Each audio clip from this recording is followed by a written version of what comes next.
Good morning, SWTOR. Glad to have you with us as we stream for Extra Life on this Saturday morning. So welcome. We're going to mix things up a little bit this week.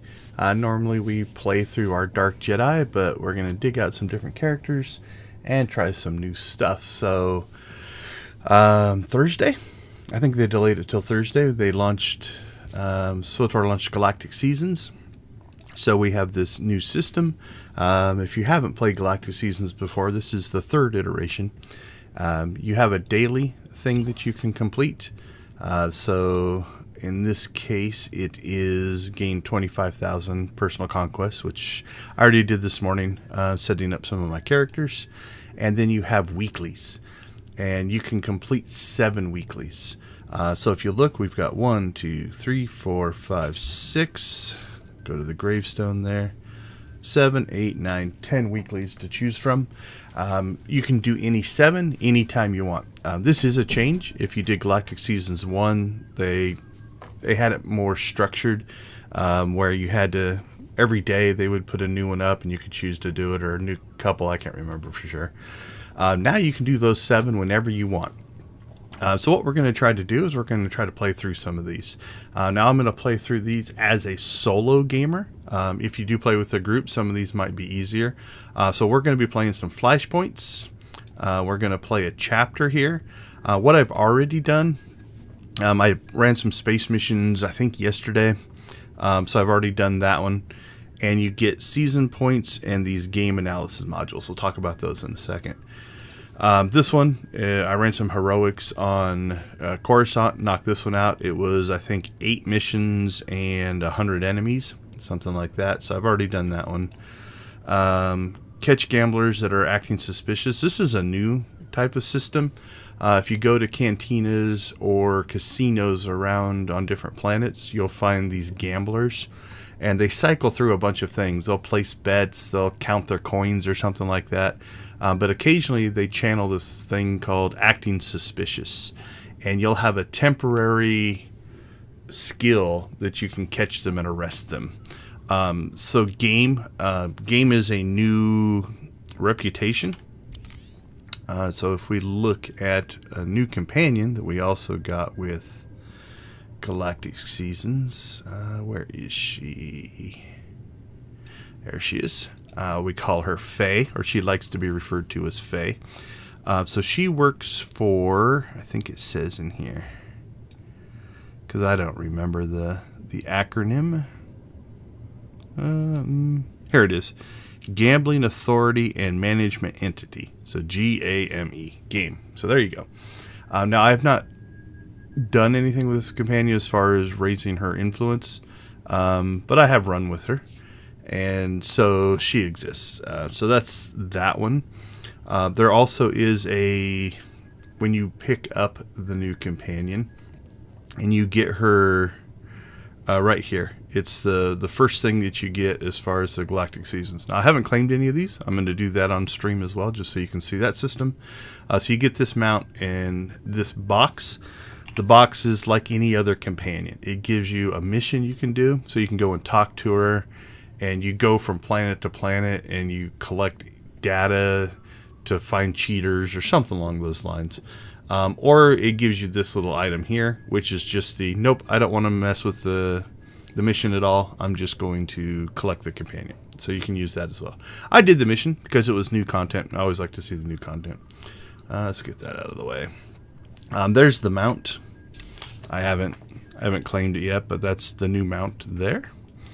So that exists as well.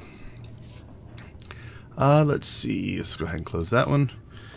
And then this one, 200,000 personal conquests. You just get that by playing. There's nothing major there. Now, the game analysis modules work much like last year's. If you visit your new companion on your ship, you can talk to your new companion and you turn in your modules. Modules are a type of currency. So just like the Underworld Syndicate plans from last Galactic Seasons, the game analysis modules are the same. And you turn those in for reputation items. And that's going to give you something like these. These were the ones from last season. that grant you reputation. So you click on those, raise your reputation. As a note, and I didn't get this finished last Galactic Seasons because I just wasn't paying attention. There is an achievement for capping your reputation during the event. So if you're wanting to do this, get started on this really early, because last season it was really tight. I was a couple weeks late getting started, and I only hit 54,000. Now they said they were going to extend this, and I think they did. But the problem was they extended it. So if you hadn't finished your reputation, you could actually use these items and you could go up and it would give you this achievement. But what they didn't do, at least as far as I know, is make it so that if you had already finished your reputation, so I'm already at 70,000 in this particular reputation. So if you don't know reputation, let's open that back up. Up here in your reputation thing, where is the Shadow Syndicate? So there's a Shadow Syndicate. So I maxed out my reputation after the event ended because I'm like, well, I didn't make it, but I have all these items. I might as well. So I had plenty of items to do. I just didn't get it done in time. So I went ahead and maxed it out. But so when they extended, they're like, oh, cool. Let's go ahead and let you guys finish this up. Well, the problem was, since I had already maxed out my reputation, I can't use any of these, which means I can't raise this number, which means I couldn't complete it. So I'm not sure what they're going to do. Maybe someday they'll go and be like, oh, yeah, you had it. Why don't we retroactively give it to you? It's not a big deal. You know, it's like, so I didn't get these. There's no reputation or achievement points to it. The only bummer is there's a customization here, outlaw customization. Now, I might be able to get that on the vendors eventually. I'm not sure, but I didn't get that. So this time, I'm starting early. I'm going to make sure I do this. Now, I haven't clicked any reputation items. We might try that live on stream here. I'm not sure. I also need to do some reading, because in looking at, let's go back to reputation here. If I turn off the completed ones, I haven't seen the new one kick in here yet. So it might be just because I haven't used my first reputation item. It doesn't show up. So I do want to read up on that, though, and make sure that I don't mess that up. Let's see. Anything else on the Galactic Seasons? I think that's kind of it. So for the most part, you want to, if you sign in daily as a subscriber, and from what I hear, even as a non-subscriber, you actually do get some Galactic Season points here. So I've logged in for 4 days this week, so I got my 8 points here. Each level is 8 points. So if you, let's fast forward here, so if you look here, we're 6 of 8. So we have 46 out of 800. So 8 points, 100 levels, 8 points a level. So every 8 points you get, you unlock one of these. I've already claimed this one because I wanted the companion to work on that. But beyond that, if you are not a subscriber, you get the rewards on this top line. If you are a subscriber, you get the rewards on the bottom line. They've lowered the cartel coins they're giving away. They still give away some, like here's 200. I think you can get up to 2,000. You can also buy these unlocks if you want to for cartel coins. So if you're running behind, you can actually do that. It's not too hard if you play regularly to get through these levels. I haven't played that much, and I've already knocked out 5 levels this week. So you can unlock those. Now, they did lower this. It was like 4,000, but people were harvesting on multiple servers cartel coins. And so they've lowered that, and they started giving away more of these packs. Now, the packs are bind to legacy when you get them. So that means you can't sell the pack itself.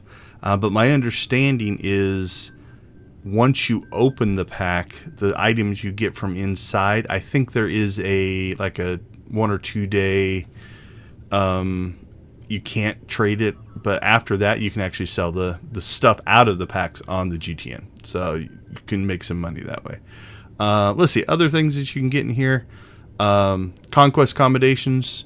You can get these Galactic Seasons tokens. I was capped on those, so I had to go spend 4. Which was kind of cool. I went up to one of the vendors. Let's open up our collections here. I went back to Galactic Seasons 1 and noticed I was missing one mount that I didn't get. I was missing this one. I didn't, for whatever reason, I didn't get it. So I went up to the vendor, and it was available for Galactic Seasons tokens. You can also get a couple of, if you've never looked at that, you can get a couple of strongholds. So you can get the Viking space dock and the Carrick's station penthouse. So these are basically strongholds on fleet. They're kind of cool. I have not decorated them, so please do not judge me for my lack of decorations. But it is kind of a little apartment on fleet. Let's see. Let's look at the map. I don't come up here very often. All right. We'll mount up so we can go a little quicker. So there's an outside view of the space dock. And where all these planets come from, I don't know. There's the ships of the fleet, I guess. So that's interesting. Let's see. We've got a view out the other side. So this would be inside of the space station. So this is fleet. If you ever kind of like, if you go back to fleet, this up here, we're pretty high up. So, you know, down there is where you would normally interact with things. This is the VIP area. We'll talk about that in a second. I believe they are selling now a token to get you access to the collector's edition vendor. So you have to buy a VIP pass.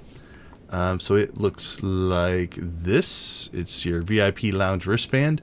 That'll allow you to ride the elevators up. And you could buy that all along. You could buy it for I think it was 1,000,000 credits. But you still didn't have access to like the collector's edition vendors and stuff like that. But now you can. You can actually now access those vendors. If you have the collector's edition, you've always been able to, but if you didn't buy the collector's edition at launch, you couldn't get access to those. So I think they added that as well. I think that covers most of the Galactic Seasons stuff.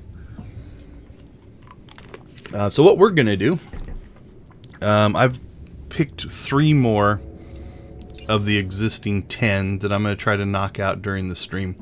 So I could play Starfighter. Starfighter is actually a pretty quick way to actually earn gear, strangely enough, and actually, you know, bang through these things as well. The other thing you can look at, if you're trying to maximize your rate of gain, right? These rewards are going to be a little bit different depending on what you do. So this one's 12 and 15. We've got Snowblind and Gargath. These are world bosses on Hoth. You know, 12 and 15. These are 12 and 15, 12 and 15. So these two are flashpoints. We'll talk about those in a second. This one's a crafting one, so you notice it's 8 and 10, so you get less for that one. This one's 12 and 15. What have I already knocked out? That one was an 8 and 10. That one was an 8 and 10, an 8 and 10, and an 8 and 10. Again, I have found that if you hit 5, 6, or 7 of these a week, you're gonna make it, at least historically, and it shouldn't be a big problem this time either. Okay, so the ones we're gonna do, we've got the Gravestone here, which is complete chapter 4 of Knights of the Fallen Empire. Now this only works if you're a subscriber, and you have access to the chapters. So let's see, I so rarely ever open that up. So these are the chapters for Fallen Empire and the chapters for Eternal Throne. You can go and replay these missions. So you can just go here and we can grab the Gravestone. We can grant the mission. The one thing we want to be cognizant of here is they do put rules on this sometimes, right? So in this case, this has to be veteran difficulty or higher, which is the silver tier. Now, I've completed these all on all 3 tiers, so that's why all these things are lit up, at least for the ones that you can. Like this one's just conversation, so they don't let you do it. And that one's kind of a one-off type of thing. So we're going to do that on veteran mode, so we'll do that in a little bit. I also tested last night to make sure that we could run flashpoints. Now, there's 2 ways to do the flashpoints. I don't remember one from last time actually doing this. There's actually 2 different ones of these that are to run flashpoints. but they're different flashpoints. So complete the flashpoint, you get a point for that. Earn bonus progress for completing Maelstrom Prison, Terrell 5, the Foundry, or Boarding Party. So the Foundry and Boarding Party are kind of the equivalents to Maelstrom Prison and Terrell 5, Republic or Empire side. So I think you get a second point for running the ones that are named here. Maybe 3 extra points. I can't remember. Earn additional bonus points for defeating their bonus bosses. So if you actually do those, now the bonus bosses, you have to actually play on Master Mode. You don't get the bonus bosses on the easier modes there. So if you do the ones that are prescribed there, you can get extra points and get through these relatively quick. So if you have a small group that you play with, this can be a good way to do it. Now there's a second one of these, which is complete flashpoints. You get the point. Earn bonus progress for completing Directive 7, Mandalorian Raiders, K.A.M.E, or Spirit of Vengeance. So I think that gets you to 4. Earn additional bonus points for defeating the bonus bosses. Same thing there. Bonus bosses can be a little bit difficult on a lot of these. It's probably one of the hardest bosses in a flashpoint, but that exists as well. But any flashpoint will get you the point. And if you don't have a group, you want to find flashpoints that you can get through relatively easily. And that's what we're going to do. Also, we're going to try to grind out some currency. So one of the things that I've been collecting, if we kind of go to currency, is I need to start working on, I don't run flashpoints very often, so I need this flashpoint currency. Because there is a vendor up on Fleet, Hide and Zeke, that will allow you to gear up in a different way. So right now, the way the gearing system tends to work is you get drops based off content, but it's not slotted items. Let me see if I've got any in my inventory. Don't see any.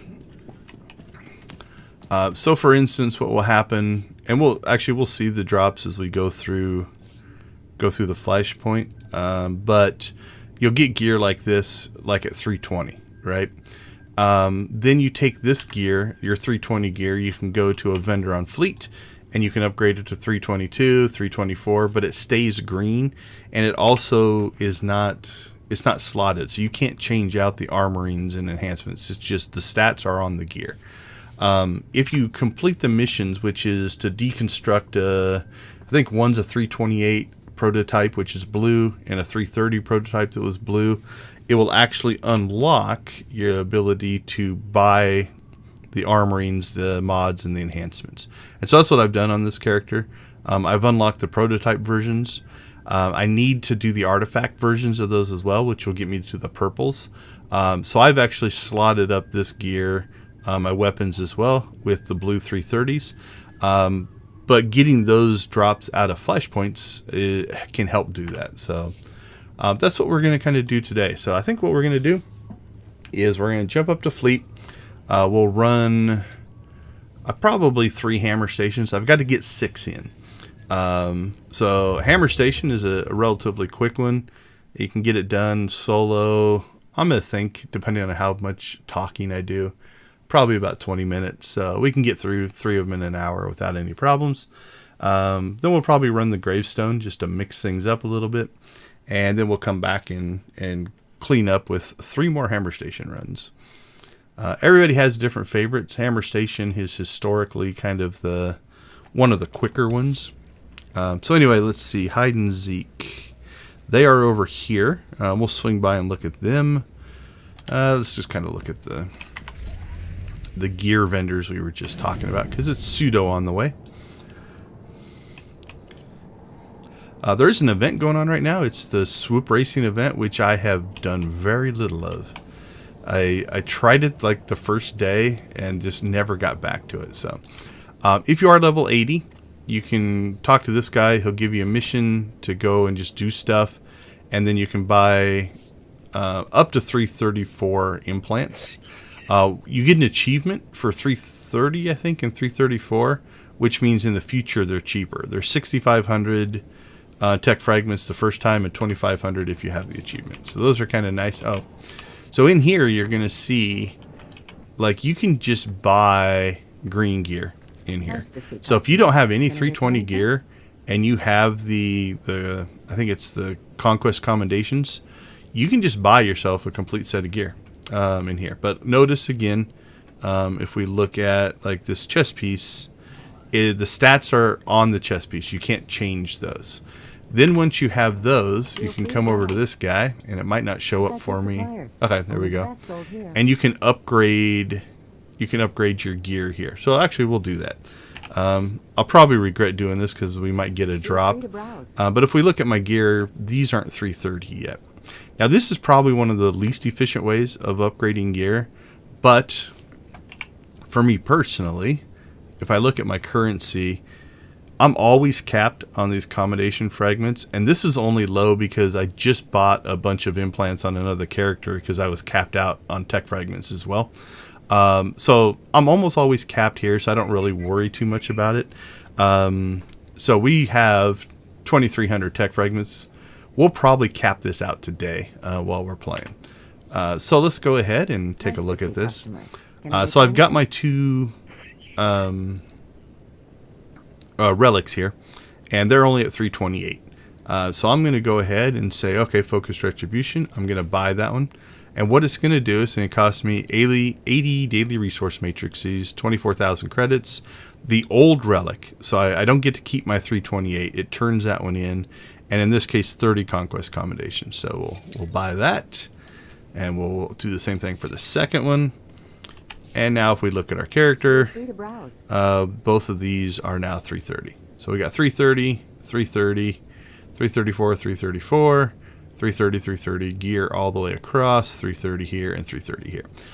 So I think this is kind of the blue cap that you can get. Now, if you do the missions for hide and seek, so over here you're going to find...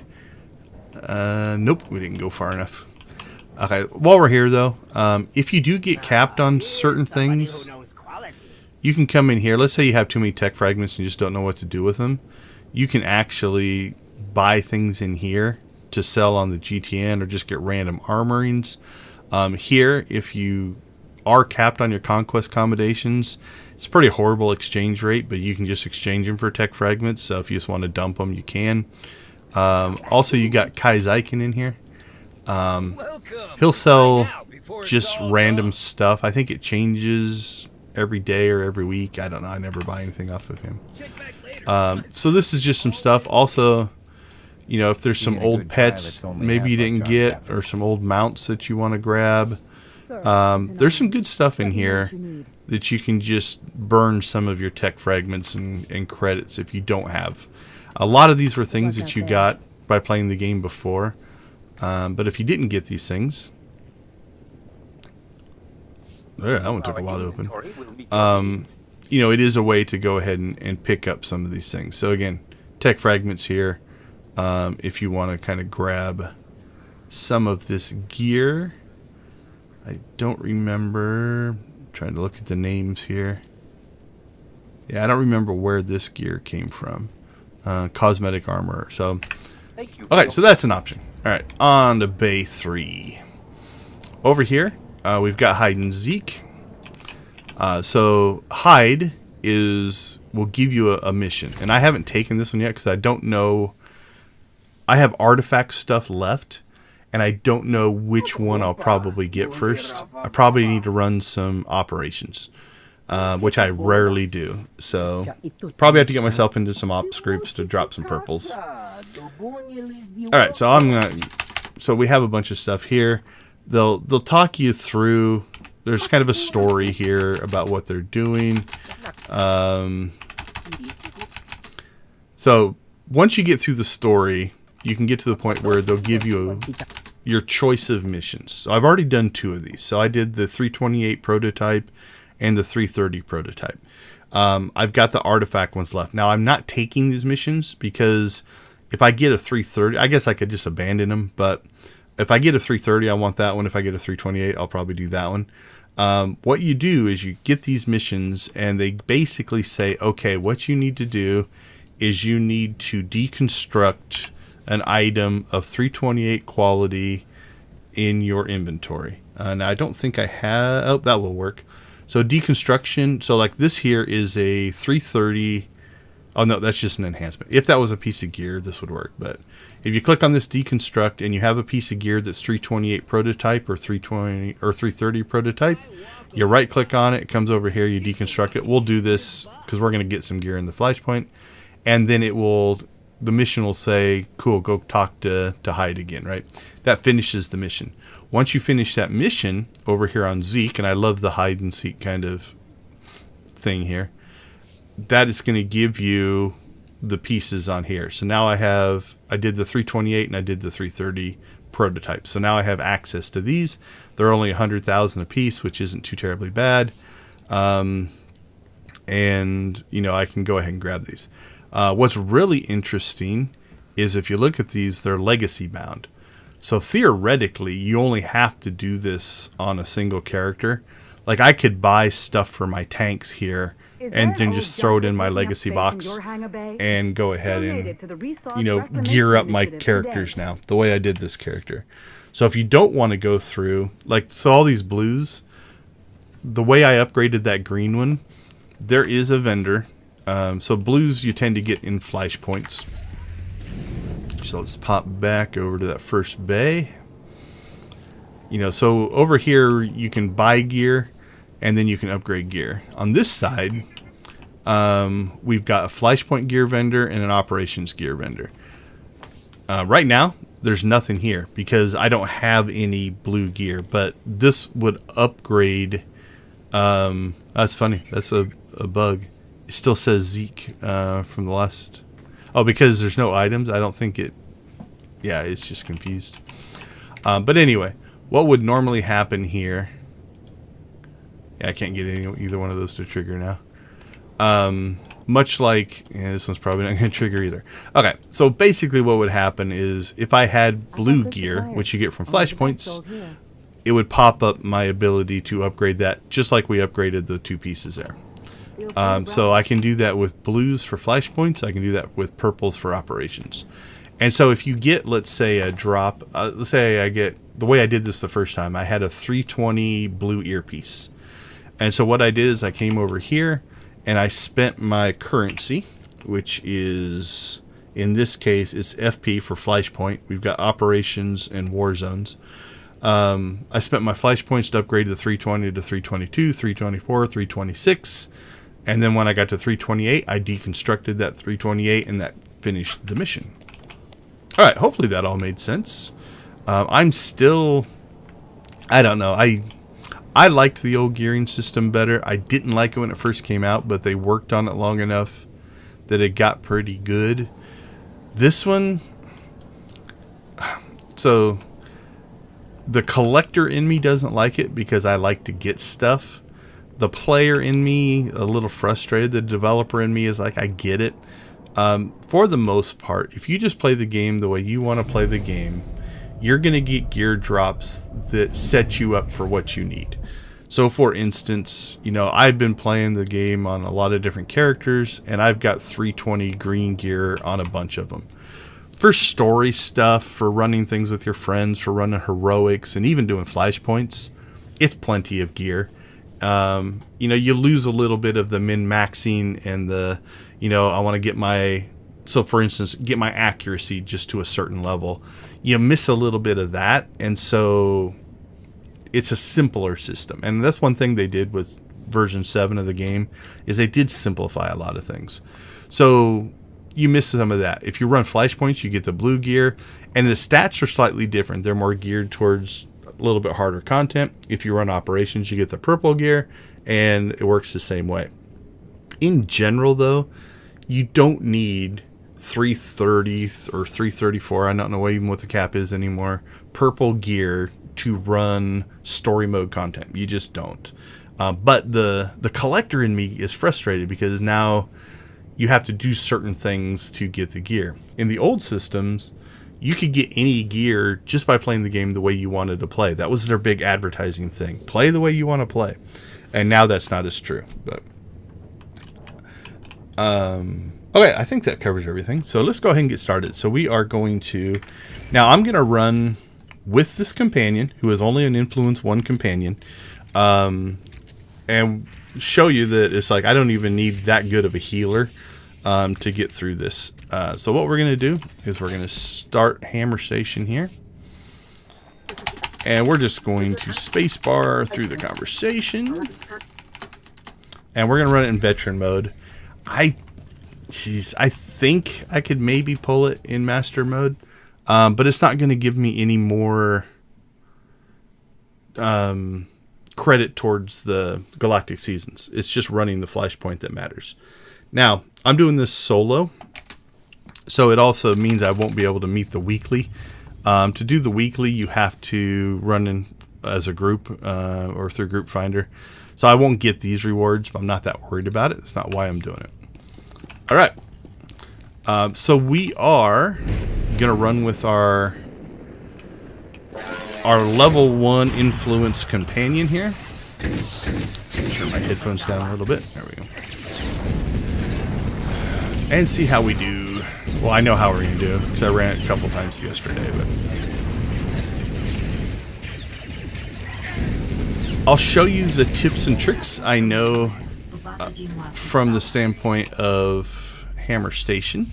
Now, I may or may not harvest all these. So this takes time, right? But I do get scavenging metal. Okay, if you're having trouble with this pull, I'm probably not going to do this on all the runs, but for this first one I will. If I take a shot at those guys, notice I put my companion on passive. We're going to come around here, hide around the corner, and we're going to kind of group them up here.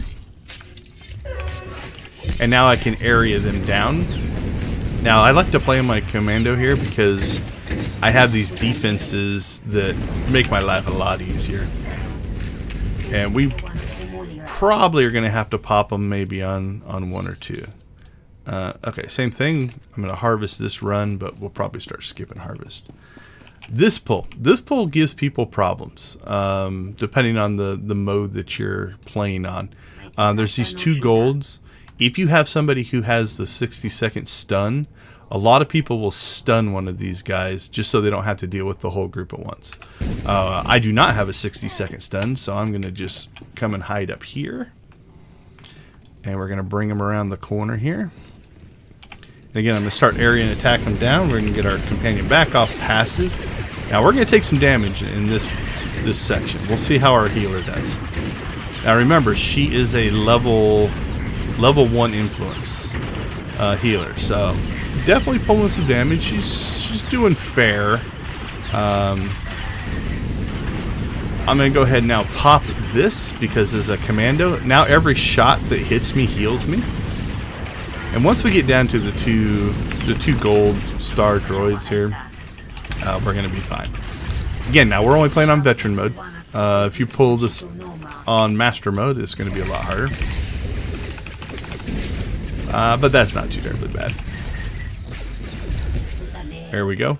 Same thing here. We'll harvest what we can here on this run. Are there any more? Can't tell. Yep, there's one. They do despawn pretty quickly, so you have to get through them relatively quick if you want to harvest it. All right, so that's that pull. Now, if you are doing the bonus boss, you know, you might want to go and fight these because the bonus boss, you have to kill so many people as part of the requirement. And it's been a while since I've done that regularly, so I don't remember how many you need to pull out of the different areas. Alright, so notice that my companion stunned that one, so we're going to leave him alone. We'll take out this guy over here. And about the time he comes off his stun, we should be finishing this one up. And then we will go ahead and take that. So she's doing a pretty good job. She seems to be keeping up on healing. There we go. So same thing. We'll harvest here and harvest here. So you notice that both of us are harvesting, which makes it go a little bit quicker. We're going to skip all those guys over there. Not going to bother with them. I have line of sighted this group, but they're all normals. So I'm actually not that worried about this group. It's a pretty easy pull. Now if you do line of sight them and group them all up, you can area attack them down. It just goes quicker. but that's a pretty easy pull. Now the normal route is to go that way, but there's a skip right here. If you have scavenging, you can harvest, I air quoted that, harvest that item here. It fires up this drill.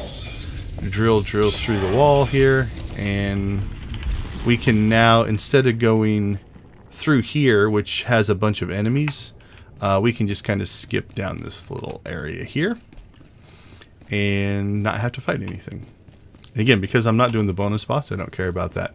Now, if you're running with a companion, if you drop off the edge here, your companion doesn't always want to follow you. You know, if you get far enough away, you might be able to get her to respawn. One thing you can do, you can just dismiss her and bring her back.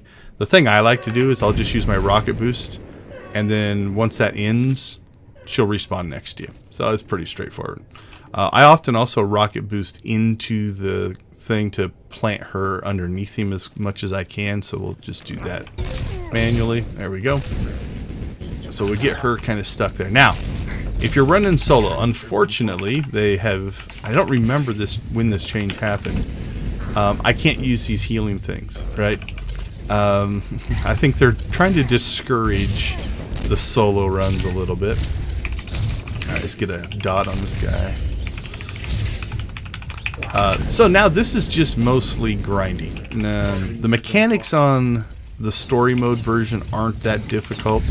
This beam, you'll notice here, is dropping this stackable laser thing on it.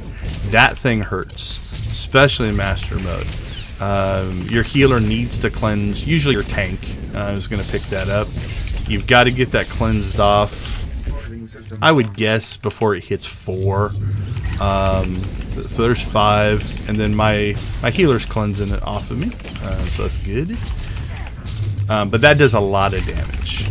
Now I can use my shields. I think they negate some of that, but you'll notice my health isn't really dropping too terribly low. So we're doing all right.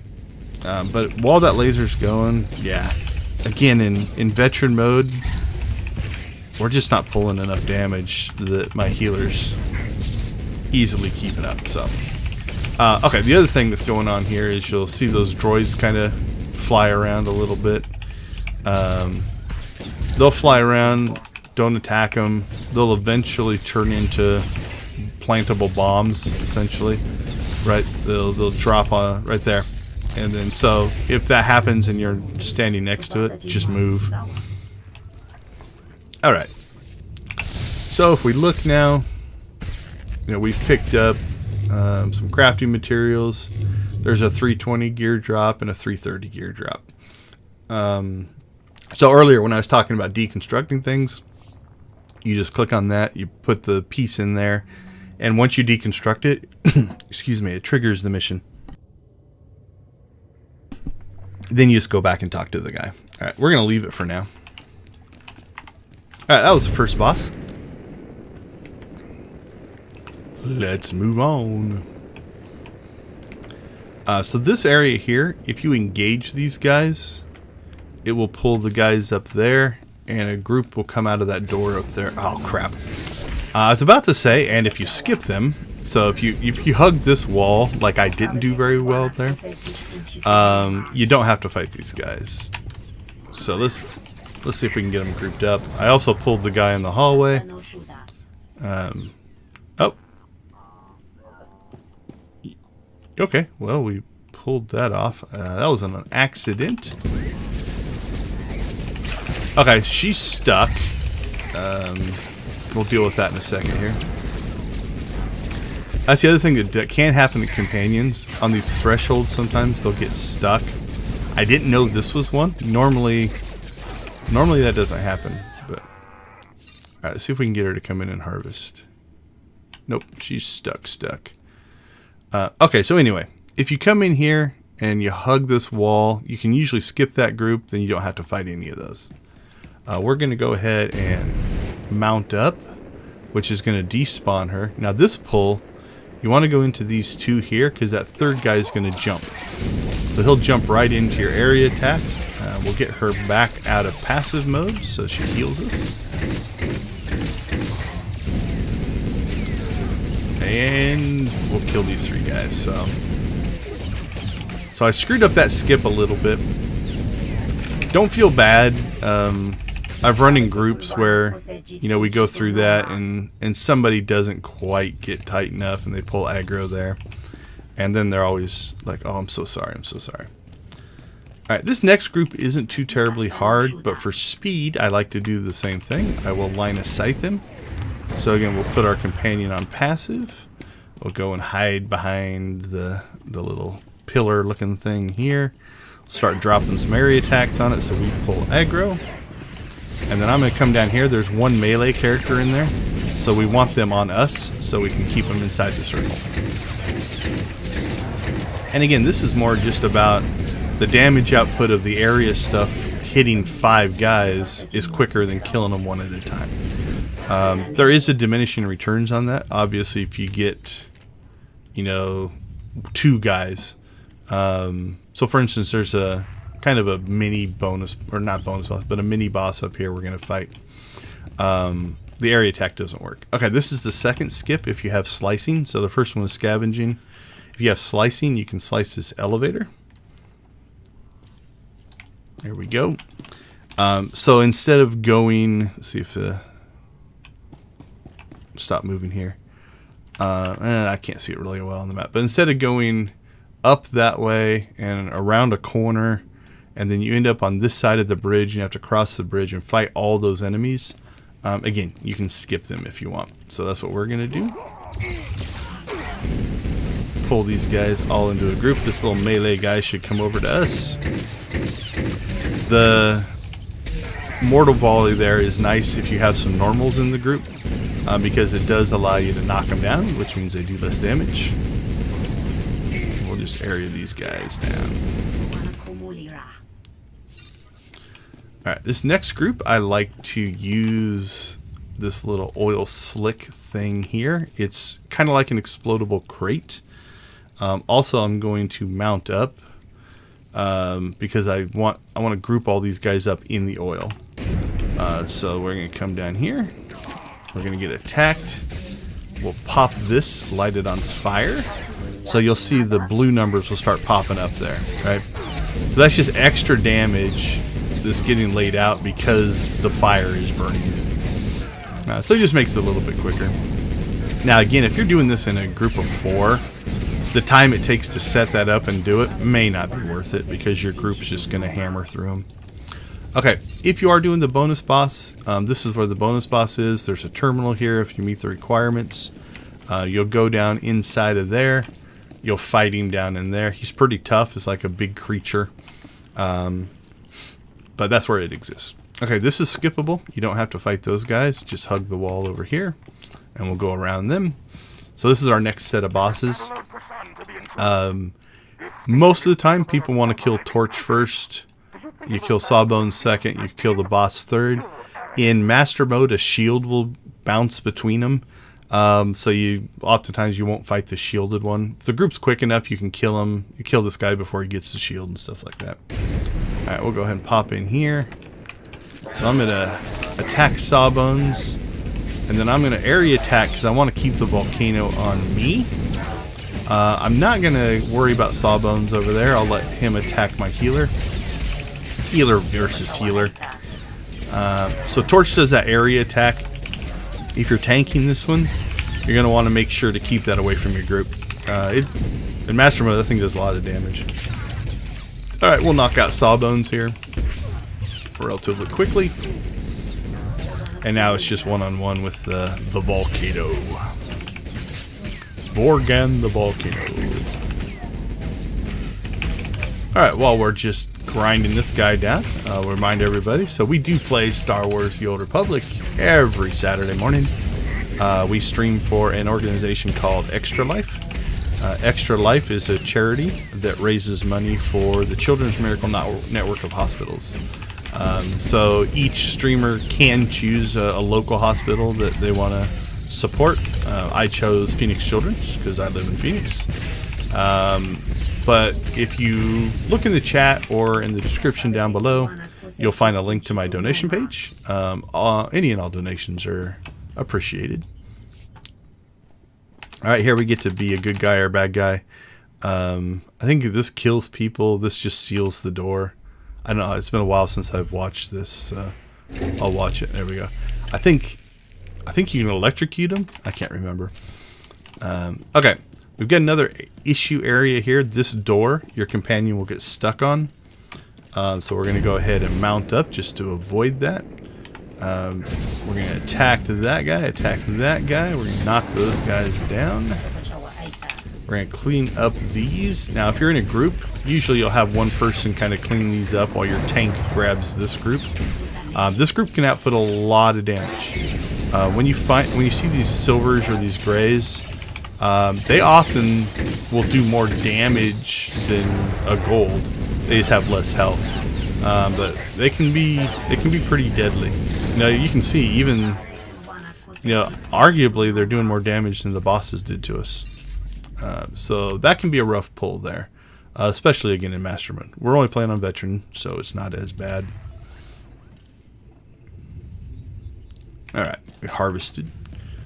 Now this next little sequence here is mostly just killing some guys. I'm gonna see if I can just grab these guys. Usually we'll just fight these guys and then move on. This guy will walk here to the corner and then he'll walk to about right here. So if you engage these guys over here, what can happen is you can pull that extra guy. So we're going to go ahead and try to group as many of these guys up as we can. There we go. Now I'm going to move out of the fire just so we're not taking extra damage that we don't need to. Now normally what I would do in a group is probably just kill that first group, run in here, kill the second group. So there he is. You can see him walk up there and then walk back. So if you're fighting these guys, it is possible you're going to pull aggro on him. Alright, we have basically kind of like a mini boss here.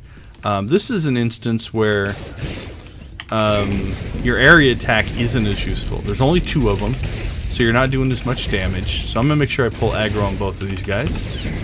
Now they're not going to do enough damage to kill us, but I am going to use my shielding here because it reflects damage.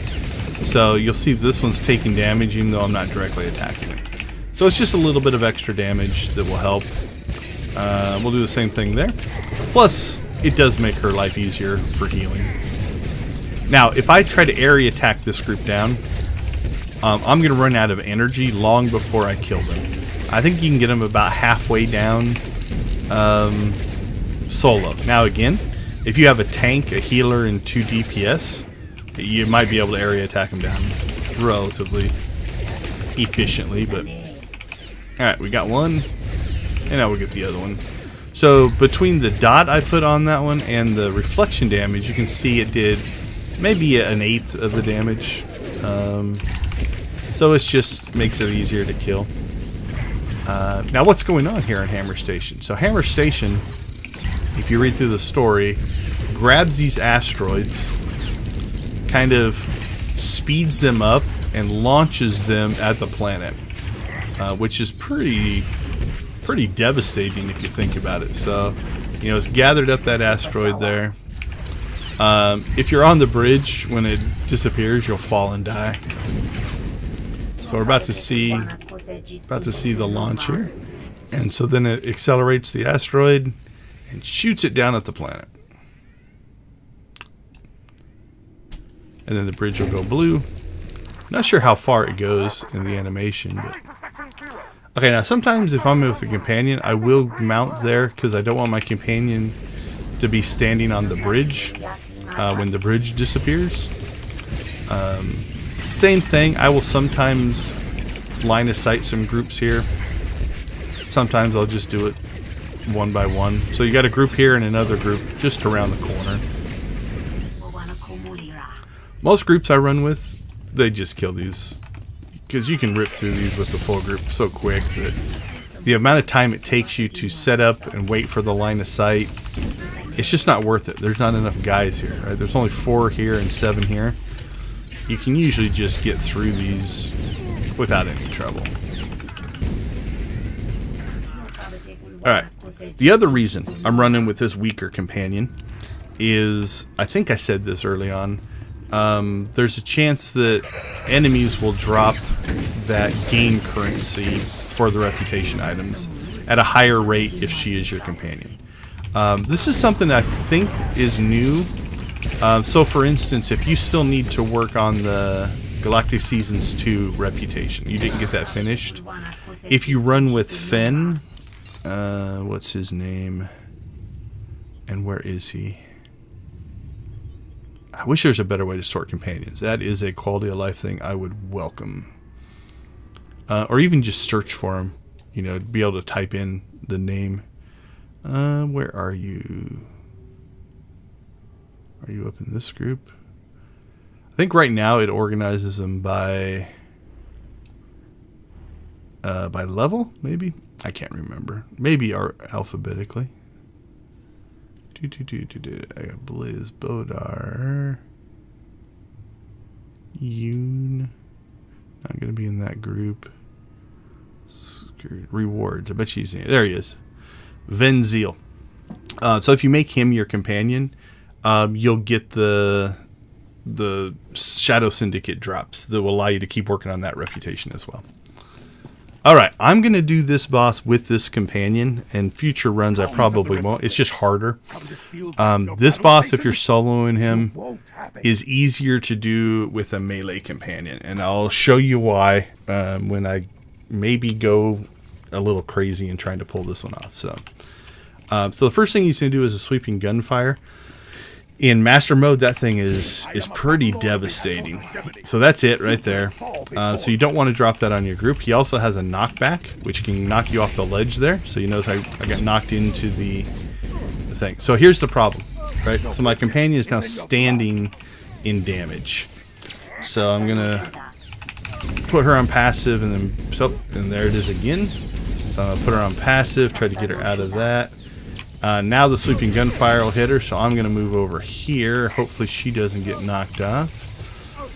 And then I'm going to area to pull the ads. And now she's also pulled that thing again. Now, she might be able to just eat that. Alright, now I'll have her attack him again. I'll get myself back over here. So pay attention. You know, if you watch multiple runs, we're going to do the second version of this with a melee companion, and I'll show you the difference. Alright, come over here. Alright, now attack again. Yeah, I might have put her in a bad spot. We'll see if she gets knocked off the ledge. If she gets knocked off, that could be a wipe. Nope, she's alright. Now I'm just eating the sweeping gunfire. You can see it's doing some damage, even in veteran mode. Okay, she didn't take a circle that time. Now, if you're doing this as a whole group, you know, I think the circle drops on the farthest person away. But again, a player can just step out of the circle a lot more efficiently than your companion does. That's one of the things that I don't want to call it frustration. The companion AI is not that complex. Is she standing in a circle again? Yeah. Let's get her out of that, and then have her attack again. Nope. Come on, get out of the circle. And there you go. So also notice the delay it took her to do that. The companion, before they'll go into passive mode, will finish whatever they're doing. And so if they're eating a lot of damage, alright, we're going to go ahead and shield just to help our companion get caught up here. They'll finish whatever they're doing, so they'll just stand there in the circle, take damage, finishing whatever move they're on, before they don't instantly go into passive mode. And by not instantly going into passive mode, they will often die. I'm just a lever in this one. We'll pull the guys off of her, just to kind of make life easier. But she's taking a good deal of damage. Now, I might do a run just as an experiment to see if I just let her stand in there, can she heal through it? I don't know. Okay, so we got some game modules. So here we go. So we got a 330 earpiece. We're probably going to equip that, to be honest. And what else did we get? So I'm keeping the 330 gear because I can just gear alts with it that I'm not going to spend any time on. I'll destroy that. So if I was on the Hide and Zeke 330 prototype mission with this drop, I could now deconstruct it and finish that mission. I have a green earpiece right now. Let's see, what's the difference? So more mastery, less endurance. Oh, it's not an accuracy. This was an alacrity one. Okay, so let's talk about that a little bit before we move on. So accuracy is a stat that I'm not sure how much this affects Flashpoints, but it definitely affects operations bosses. They can have a setting which is basically like a 10% chance to miss. So you set your accuracy to 110 and you'll never miss. If I equip this, notice that my accuracy now drops to 1086. So while I gained some alacrity, it probably made my damage go up. Yeah, my damage went up by 76. I lose my accuracy. Now what I could do, and I might do this down the road, is if you look at, like here, I've got an accuracy enhancement, I've got an accuracy enhancement, and I got accuracy here. And those are 554. This one is also a 554 accuracy, the green that I have in here. So what I could do is just swap out one of my enhancements. So, I would lose, like in my pants here, I've got a 554 alacrity enhancement, but I'm going to gain that 554 back here. I'll lose a little endurance, but I'll gain mastery, I'll gain power, and I'll swap alacrity for accuracy and keep my accuracy. So that's probably a change I'll make down the road. All right, make sure we click on this, and that's the end of Hammer Station, or at least one run of it.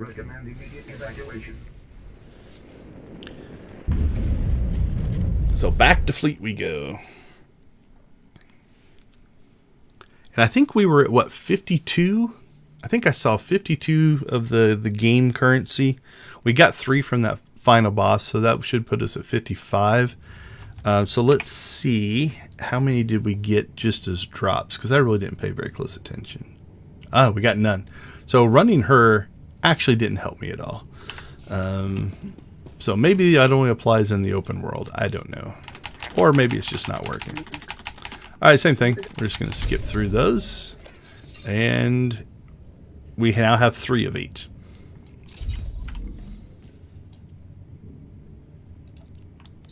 What is that? Oh, that's just a conquest thing, I think. Yeah, it looks like it. Again, I'm not going to trigger these kind of... I might trigger this one. Let's see. We'll turn that one on and keep an eye on it.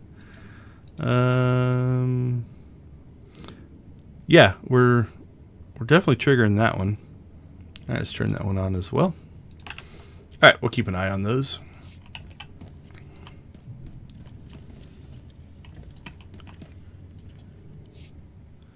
This is Republic emergency.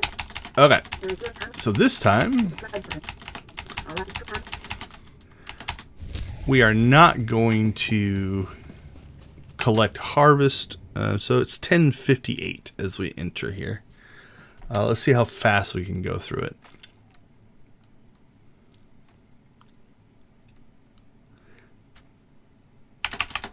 Also, since we didn't really seem to gain anything, I'm going to go ahead and grab... We'll just grab Ark in here. He's a melee companion. He's also level 50, which means... This is a bug. That guy's probably not really standing there. Be careful. We don't necessarily want to tempt fate, but it's definitely skippable. Alright, so there he kicked into gear. Okay, so Arc and Heals at level 50. Some of this trash stuff I could probably put him on DPS and we would just mow through it, but that also could just get me killed, so I'm not going to do that.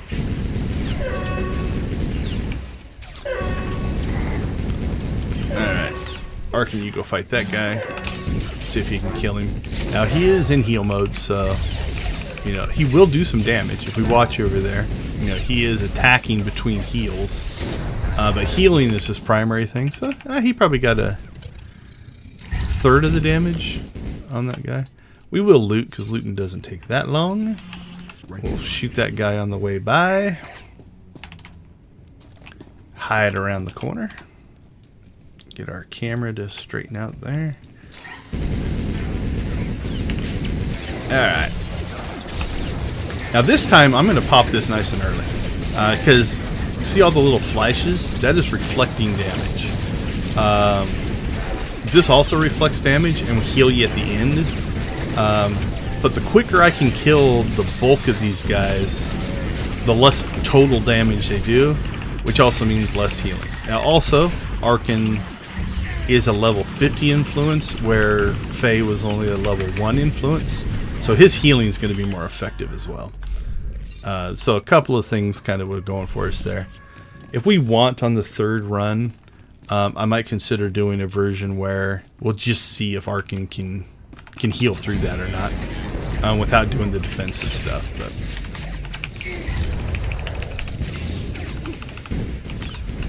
all right, seem to be doing okay so far. Don't know how long the first run took us. I didn't really pay that close attention, but this run should be quicker. Again, I'll loot the credits. It's 1,000 credits.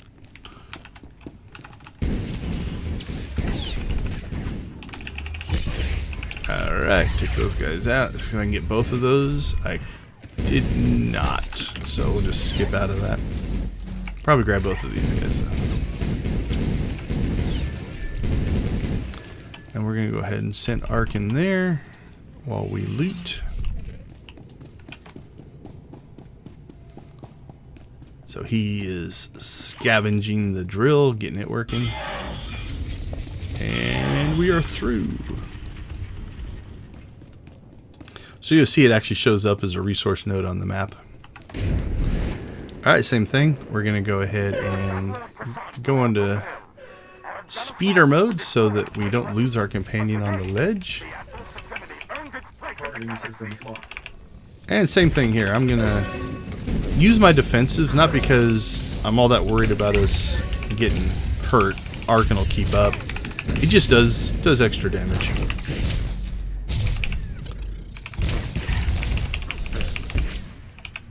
Same thing here. We'll pop our shield. Again, for the reflective damage, not necessarily for the protection. Because as you saw in the last run, our health was never really of a concern. And that was with Faye. With Arkan, I'm pretty sure. Now, so I did move out of that though.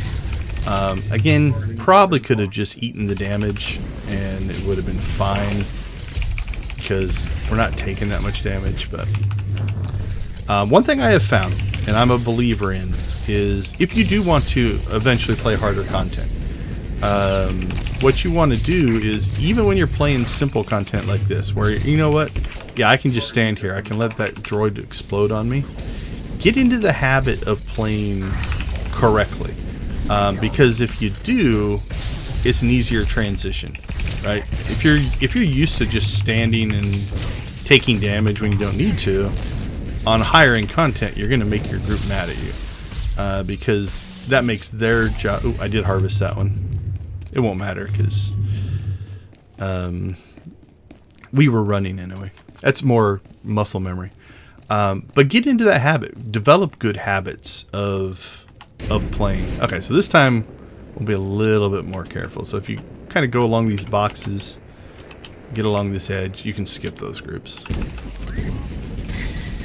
This one, I don't think we can skip. Although sometimes I'll just keep running and killing it as I go. You can gain a little bit of speed there, but so same thing there. We'll harvest that one just because it's a single one. Alright, same thing. We're gonna mount up because I want to group us up on top of this group so that guy jumps over to us. If you attack from back there, especially as a ranged character, he's going to jump to you. So you got one guy over here, and now you've got two guys over here. So your area attacks are less effective. So that's the only reason that I run in here and grab that group.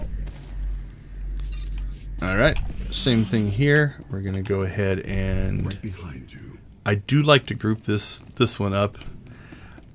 In a big group, this one's not too bad to pull and just fight in there. Solo, I think it's a little more effective to group them up.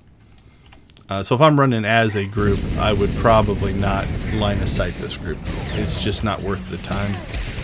So notice how, again, the melee guy chased us. So that's why I come down here, just to keep him in the area of effect damage that we're doing here.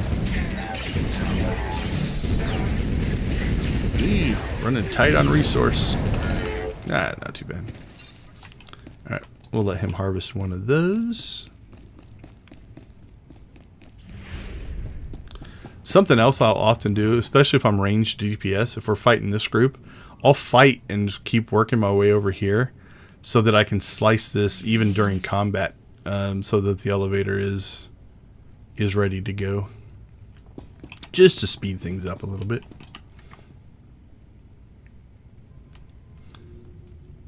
Alright, up the elevator we go.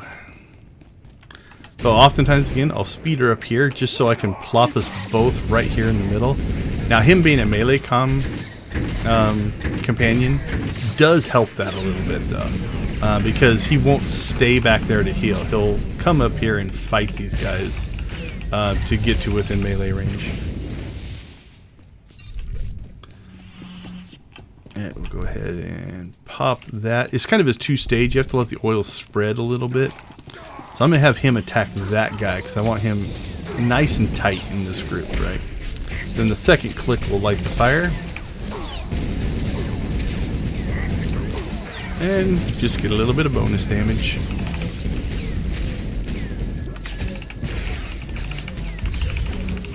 It's worn out there. The animation didn't go away, but... Alright, again, this is a skippable here. We don't have to fight those. I mean, you can if you want the experience or whatever, but... Alright, I'm going to put us both on torch here. Now again, being melee, he came right inside of here. I'm going to area attack so that I pulled the boss off of Arkin. So he's attacking me instead. And what I'm going to do is I'm going to drop my electro... Well, what's it called? Is it electronet? Yeah, electronet on him. So now he's taking dot damage while I fight Sawbones over there. We'll knock Sawbones out.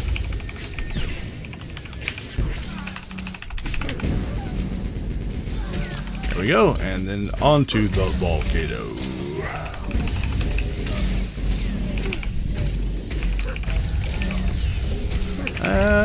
Let's use that one. Just get a little bit of bonus damage. This one is nice to use in this next area, so I'm going to save it. Just so it's not on cooldown. Ready to fight. You tell him, Arkin. This one also, I think I have a... Yeah, if you watch the time, it'll sometimes drop like a whole bunch of seconds. I think I have something in my setup that when you take damage, it actually lowers the cooldown of that, which is kind of nice. Alright. Again, we mount up here just so our companion doesn't get stuck there. I think it's there. I don't think it's here. We'll attack those guys, attack those guys. Go ahead and knock those guys down. Also pulls their aggro onto us. Now I'm going to go ahead and pop that because now you'll see those reflections happening. So that's doing damage to them. We'll even pop that one. Any extra damage, we'll take it. Alright, we'll let Arkin harvest one of them. But we're not staying to harvest them all. Oh, right. So now we got a couple groups. I won't line of sight this group this time. You can usually get your area attack to hit all three of these guys. And again, if you're in a full group, you'll rip through these guys fast enough that that walking guy won't be an issue. Even solo, we should be fine. So as long as we get through here before he makes his turn. And with a melee companion, he should run all the way in here. And I think that'll be far enough away to not pull aggro on the droid. Well, it definitely will be if we kill him before the droid gets there. Alright, I'm going to have Arkin. We'll put Arkin on that guy right there. You attack him. So I'm going to attack this guy. I'm going to drop my dot on this guy. I'm going to do a little bit of area attack just to make sure I can hold aggro on him. Because what's going to happen now is he's going to shoot me. And again, I want that reflective damage. I've got my dot damage going on. So we're doing damage to this guy so that my healer aggro doesn't pull him off of me. I often also like to stand so I'm not in line with my companion so that the angle of that is obvious. Like if it turns and starts shooting, I'll know. If I'm standing right here and it's shooting, I might not realize it's not shooting me. So just to keep an eye on it. But hopefully we can hold aggro until we kill this one. Should be able to. There we go. Now we switch to this guy. And we'll even pop both of those because I think I probably won't need them much for the infight anyway. And we'll just take the extra damage. Now, normally you're probably not going to want to pop both of your defenses at the same time. For a defensive use anyway. But I'm just doing it to reflect damage, so. But not an effective, efficient use of your defenses. Alright, what are you on? 10:58 is when we came in. So, alright, let's harvest these and see if we can make it across the bridge. Should be able to. It'll stay red for quite a while. Yeah, look at all that extra time we had. Not too terribly bad. That's a cool bug. It remembered where I was, so you saw the my bolt storm shooting across the bridge.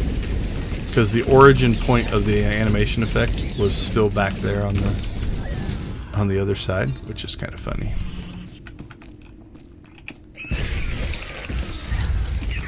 Alright. Take this group. And again, I'm going to pull these separately this time. I think we did last time too. Can't remember.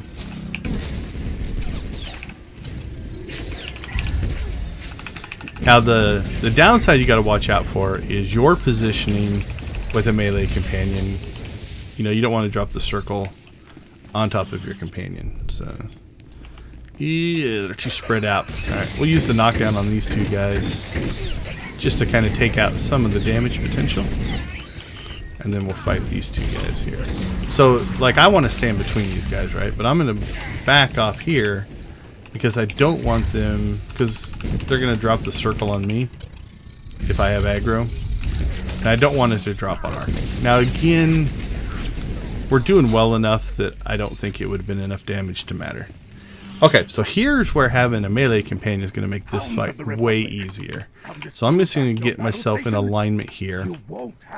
And that way Arkin attacks from that side. Now he's going to eat that first sweeping gunfire, but I'm going to accept that. Now notice he ran up. Now here's the cool part. Watch this first knockback. He gets knocked back. But he runs right back up on the guy. Now I'm going to eat the sweeping gunfire in this fight. Normally that's not a good thing. But notice where the circle went. Right? He's not going to drop the circle on himself. So a melee companion, you don't have to manually try to get them out of that stupid circle. Which is just a pain in the butt. So there he got knocked back. The circle got dropped on him. But because he's melee, he's going to run back up for his attack. And so he kind of auto moves out of that circle for you. It makes this fight a whole lot easier. I'm not even going to move. Like I said, I'm just going to eat the sweeping gunfires. Now, if you're doing this on Master Mode with the group, your tank is normally going to be the one who is controlling this. Even as a tank, what I normally do, especially as a melee tank, I position myself right here in front of him, right? So I put myself like right there, and once he jumps into sweeping gunfire, I just run through him and go over to like where Arkin's at. Then we put our healers and DPS on the sides. If you can get a healer and a DPS, there's a spawn point here, there's a spawn point up there, and there's a spawn point over there. If you put them in the right spots, you can actually get them where you can knock them off. You can just knock them off the platform and not have to fight them. That's a good way to do it. It makes it a little bit quicker as well. If not, I just area them down. But even as a tank, I don't want to eat that sweeping gunfire. It does so much damage. So there, you saw them pop up. If you have a knockback, you can knock them right back off the platform there, relatively effectively. Alright, so you can see hopefully the speed difference in that particular fight. So we're at 16 minutes. I think it was 18 we were at, so add 2 minutes to that. So that was an 18-minute run. That wasn't too bad. Alright, we got one more in us. So we'll do one more hammer station, and then I think we'll go ahead and, just to change things up, we'll go over and do the Gravestone, and then we'll come back and do some hammer station runs again.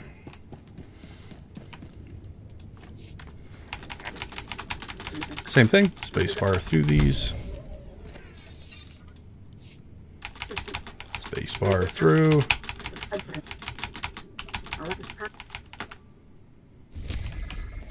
And here we go again. Now, hammer station's one of the quicker ones. Oh, what is the name of it? I'm spacing on the name. I think it's an Imperial run, where if you have stealth capabilities, you can skip a couple of the bosses. Oh man, which one is it? I want to say Red Reaper, but that doesn't sound right. I'll have to look it up. I don't remember. So that one's also a favorite flashpoint for stealthers, because you can skip a lot of this stuff. You skip all the trash. You can even skip 1 or 2 of the bosses, I think. I don't play a lot of stealth characters, so it's not one that I'm overly familiar with.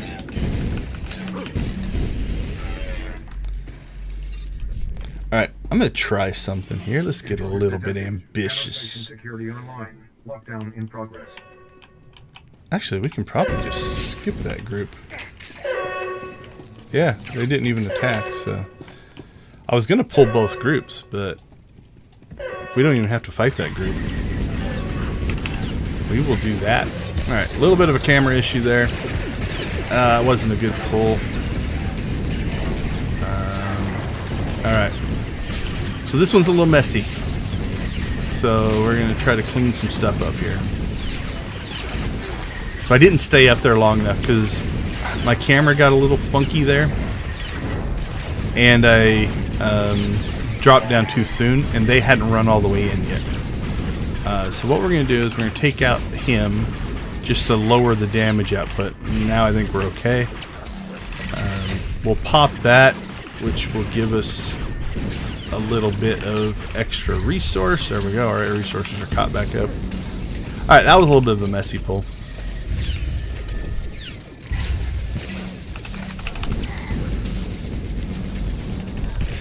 Yeah, I'm actually curious why I don't skip those guys more often. I've almost always killed them. And maybe it's because we were doing bonus runs. I can't remember. But yeah, it's just another group we don't have to fight.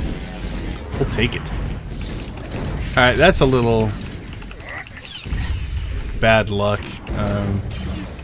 Our companions stunned one of the weaker enemies. I like it when they stun the strongs, but so be it. Now, something you can do if you want to try to get ahead of things is, like, while you're fighting one group, you can run up here and, you know, like, grab that group so that now they're kind of working their way back while you're fighting this group. And then what they should do is just kind of group up here at the corner point.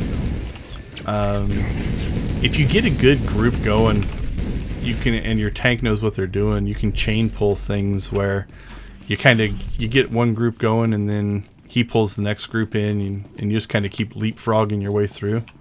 You can actually get through content relatively quick.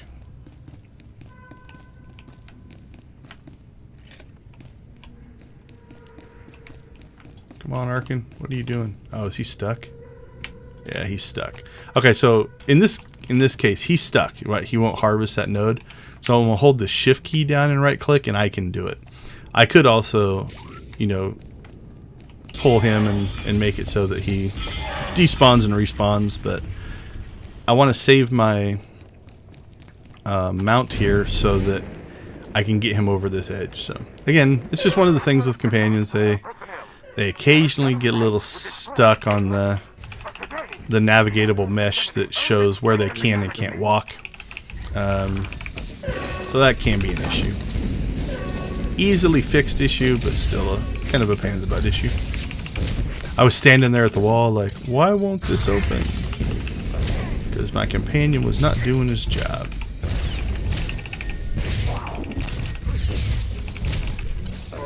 Alright, so where are we at on this one? Let's pop our shield. Again, not worried about dying, but any bonus damage we'll take. Okay, I'm going to move out of that. I mean, I'll eat the next one if it happens again, just to show that it's probably not going to hurt us, but I am a believer in muscle memory, right? Like, if you do want to work your way to harder content, getting used to moving out of area attacks and stuff like that, just as part of your instant reaction. You know, if you get into nightmare mode stuff, like the really hard stuff, like a lot of teams, let's say you have a channeled ability, like this ability, right? Even if you're only halfway through it, if a circle pops, you move, even though you're not going to be able to complete your ability, because the amount of damage you're going to take by finishing your ability is going to hurt the group. So it gets a lot more high stakes when you get into the higher end content. Oh, yeah. Arkin didn't harvest, so my right click did not go through. What did I get that time? A device. I got 2 Flashpoint currency, so that's kind of nice. Alright, so I'll fight this one the way I like to fight this guy. This is nice if you have a team as well. But I'm just going to keep backing up. Oh, nope, I didn't get him. There we go. He came and got a little closer. Now, the downside to this is we're going to be out of range to loot him. If he has loot. Yep. It was just trash, so I'm just going to skip it. If it would have been like green, blue, or purple, I probably would have went back. Just in case it was something I want or need.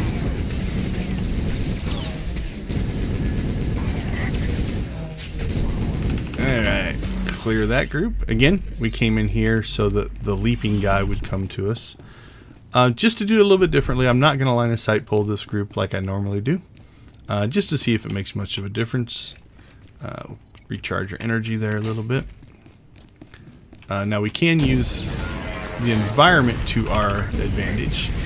So this time I'm gonna take out the normals and then try to grab these guys here. Now I want these guys attacking me, so that's a melee. So really, if I can get that one done, this group isn't too bad to manage. Same thing. Get a little reflection action going. So you can just see the extra damage output going. All the little flashes are the reflections. Only direct attacks get attacked or reflected. So area attacks do not. So in PvP, most players, if they see that shield pop up, will switch over to area attacks on you. If they don't, though, you can take a lot of damage. In the early days when they made that change, there were times in PvP on my DPS character I would be towards the top of the healer boards just because of those reflective damage moments. Because people hadn't figured that out yet because it was brand new. So that one will reflect damage. That one could reflect damage. They were also stronger at that time when they first came out. I think they've weakened them a bit, but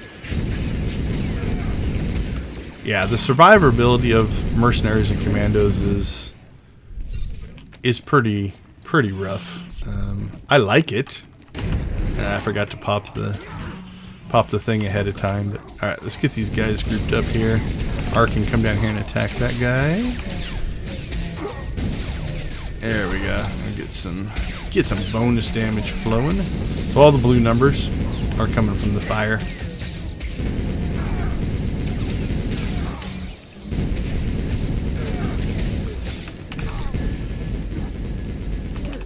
There we go. My resource management on that fight was pretty horrible. But we should be able to recharge by the time we get to the next boss. Again, skippable. Don't have to fight those guys. This is battle mode Prasan to the intruders. This station is capable of pulverizing. Alright, let's rock and roll. So we're gonna dot him up, because now he's taking damage from us. And again, I'll let the sawbones shoot my healer. In these fights, it hasn't really mattered that much. But sometimes your healers pool here. So Arkin has 295,000 health. I have 385 on this character. Sometimes depending, and actually I'm being very inefficient, just area attacking these guys. I concentrate on what I'm doing. Sometimes in story mode, your healer will have more health than you.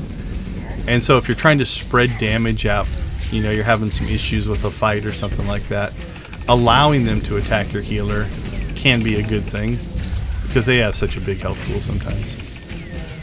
Alright, that was a horribly inefficient fight. Almost embarrassed.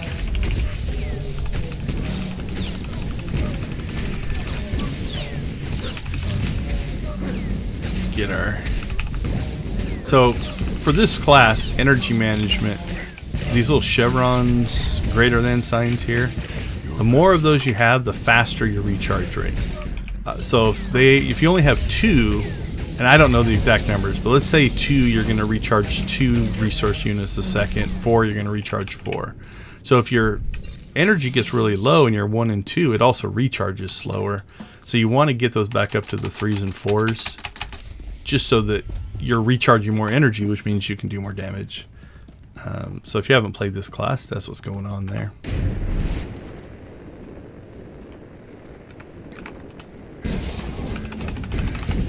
Alright, we'll kill that guy. Knock those guys down. Okay, he stunned that guy, so we're going to leave him for now. We'll throw Reflection on here, just to speed up taking this group out. Oh, looks like the other guy's awake. I saw a laser pop in there from the side. So it's okay to, you know, switch things up a little bit. In that case, since Arkin stunned one of those guys, just leave him alone, right? It wasn't really impacting anything.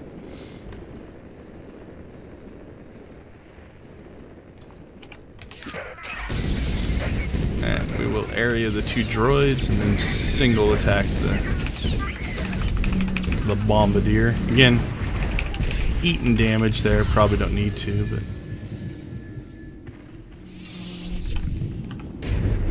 I'm going into speeder mode here mostly to get Arkin to spawn back over here,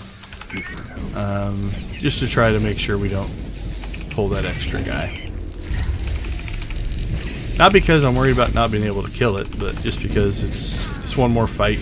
It takes longer.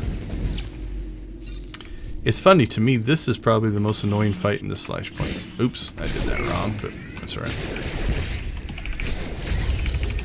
I mean, you don't... It's not hard, it's just... It takes a while to kill 2 champions. Unfortunately, unless it's changed... If you just say, you know what, let's just skip it. We'll just run through it. They can't move. They can't chase us.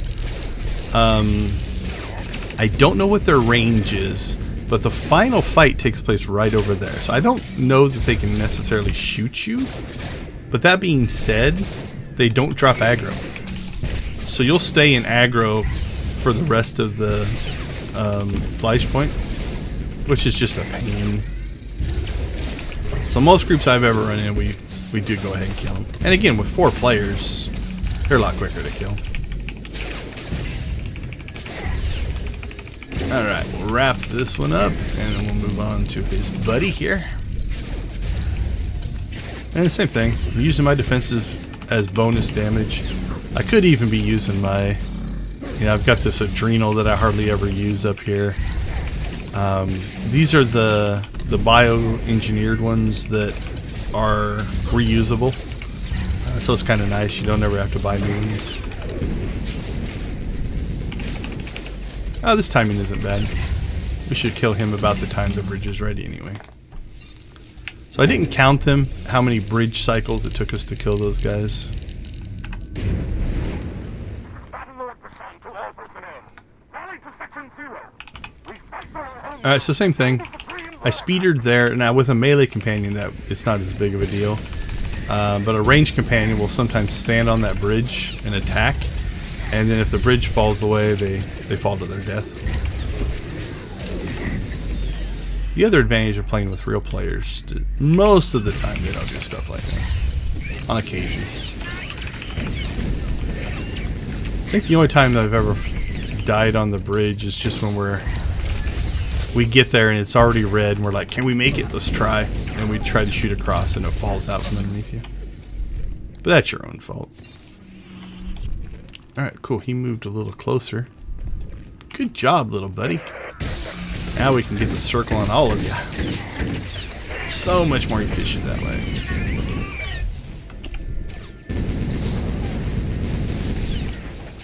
So again, you'll notice just out of almost muscle memory, you see the circle, you move. Right? Get it used to your rotation so that when you do have to start respecting that mechanic, it's not a big deal. So, Hounds of the Republic. all right, same thing here. Your battle station. We'll let Arkin will just eat that first barrage of damage.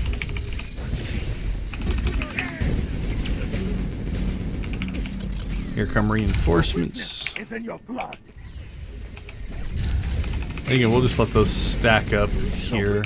Is in your They're going to attack Arkin because I haven't shot him, and he's pulling healer aggro from there since they spawned.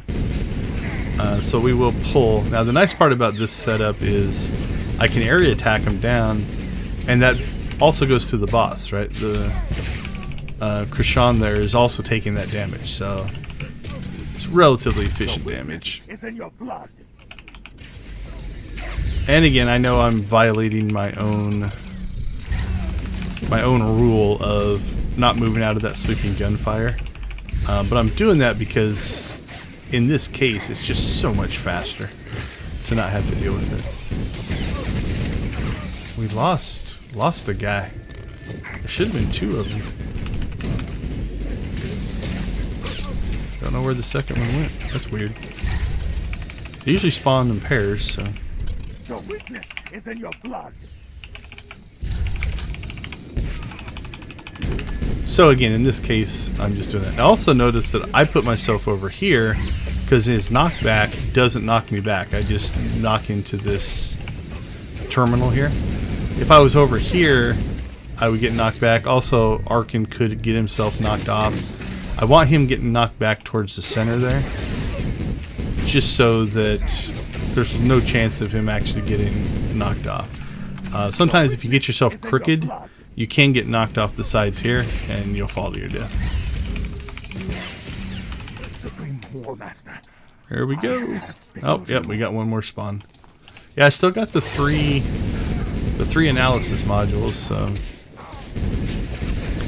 unfortunately, maybe there's not an advantage of running with Faye in the Flashpoint. Maybe that's just in the open world.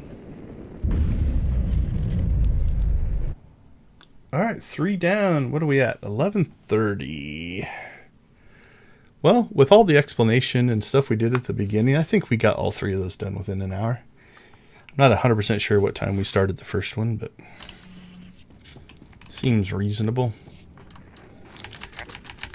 Now again, I'm doing this purely solo. If you do have a group of friends, these go even faster. Hammer Station runs you can rock through. So okay, let's mix things up here a little bit. So we got 5 of 8. So we still have 3 more of those to do.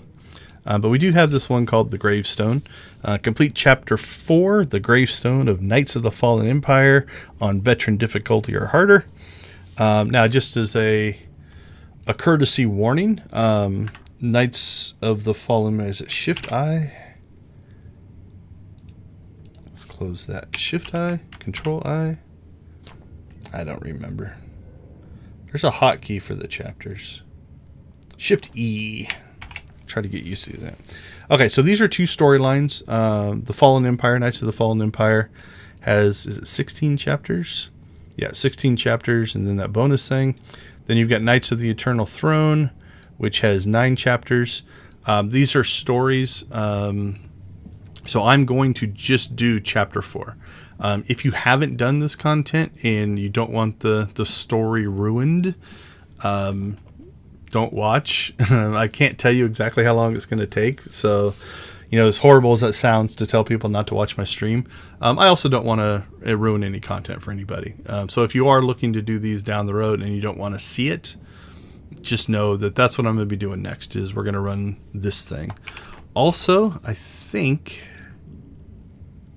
yeah, so here, I have a chapter already in my mission log here. It will only let you have one of these, so when I do this, it should give me a warning. Let's see, did it take it away? Yeah, so notice the other one went away. You can only have one of these kind of queued up in your thing at a time. So, all right, so we're going to go ahead and do this. Let's see. Just for in case... Sometimes in the chapters, it's going to force you to use a particular companion. I don't remember this chapter, so, but we are going to go ahead and pull Faye back out here. And just to make sure, we are on veteran mode, so you can change that here.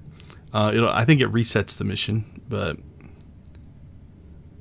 I think everything is good. So let's go ahead and start this up. A man can... I'm going to go ahead and watch the cutscene. I haven't seen these in a while. if he is willing to sacrifice. With your birth comes a solemn vow. You will have nothing. Over there! Yeah! Your privilege is the dirt.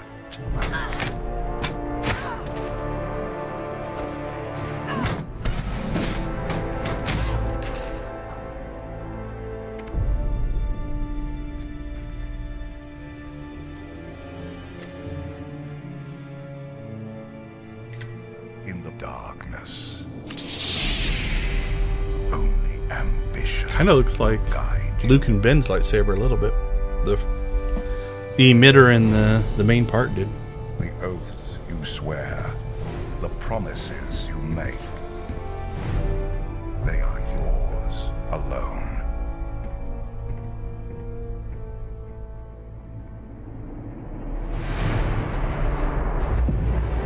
Your freedom will be the wars you wage.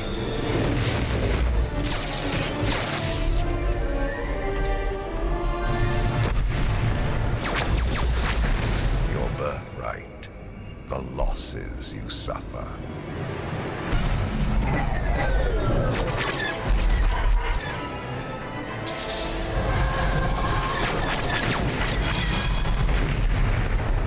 Your entitlement, the pain you endure.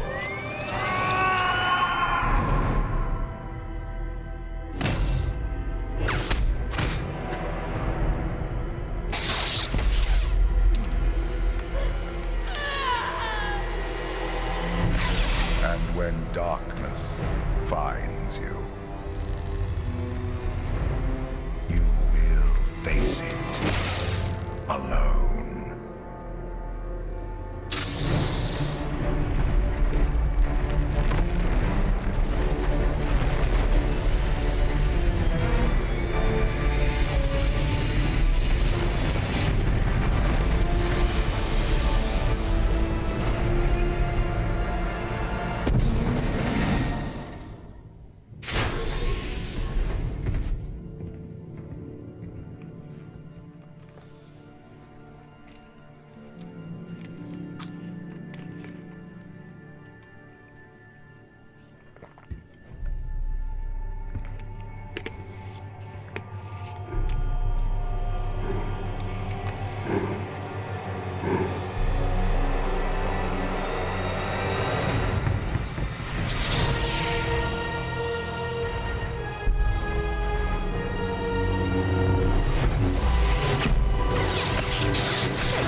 the fade of the eye from Sith to normal was pretty chilling there.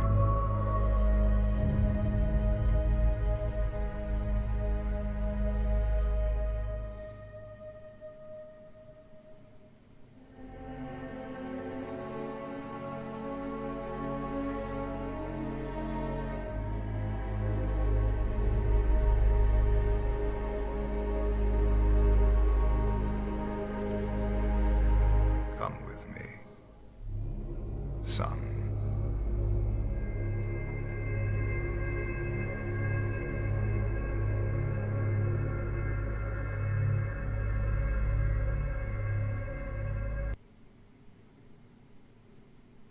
Yeah, some of the cutscenes in movies in SWTOR are actually really cool.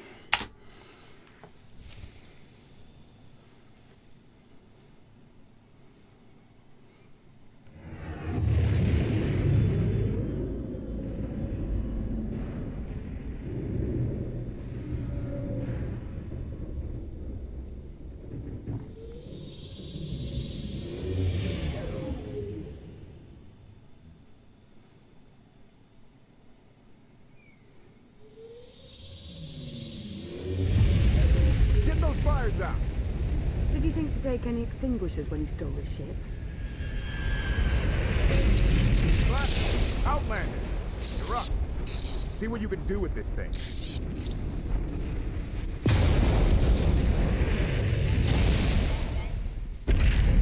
Sure, give it to me right before it crashes so it looks like it's my fault.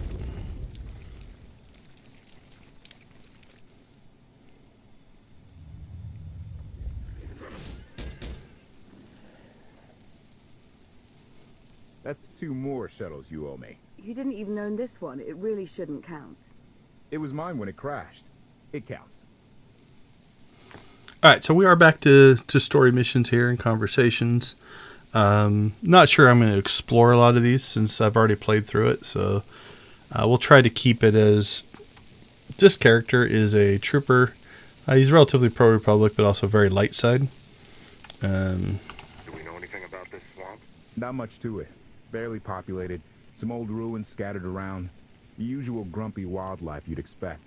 People call it the Endless Swamp. Endless? It's an old name. People were more dramatic back then. Anything on your sensors? Confirmation. I have detected a large metallic object nearby. Analysis suggests a technological construct, but there are no energy readings. Whatever it is, it's got better chances of flying than this thing. Engines fried to a crisp. Sky troopers won't be far behind us. We need to hide the evidence of our landing. I'll scavenge you, Barry. Just like Aaron Prime. I want you to know that I appreciate all you've done. You obviously risked a lot to rescue me. Thank you. You're welcome. Though, of course, the rescue isn't quite over yet. I know you have more questions than answers, but we should really keep moving. I promise I'll tell you everything I can as soon as we're safe. Enthusiasm. Shall we investigate the technological object? I believe I can guide us to its location. Sounds like a plan. So there we go. Yeah, for a lot of these missions in Fallen Empire and Eternal Throne, they link you up to a companion. Let's see. Yeah, so notice that these are grayed out, right? Companion is currently unavailable to be summoned due to story restrictions. So the companions are part of the story. When you're doing, if you want to try to pull off the master modes, it definitely helps to upgrade your companions in those. Alright, let's take a look at where we need to go. It looks like over here. As my memories slowly come back from this. It's been a while since I've run these. Let's see. Probably gonna have to fight those guys. Nope. These guys probably, though. Because it's not gonna let us into the instance.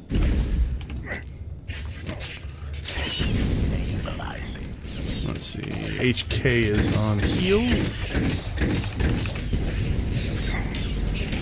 I'm probably not going to bother with Target has achieved deadness. the bonuses unless it just naturally happens. We took a lot of damage there, though. So we're level capped down to 70. Let's see, do we need to interact with anything here? I don't think so.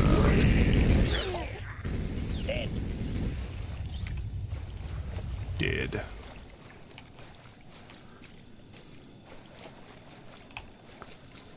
There's something up there.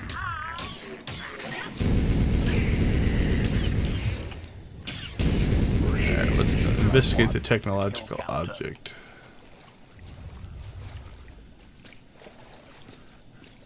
So we got Sky Troopers. They probably won't count for that bonus mission. So Sky Troopers are an enemy based in Zakuul, which is what these storylines are kind of linked to. Okay, so it's not that. So what else have we got?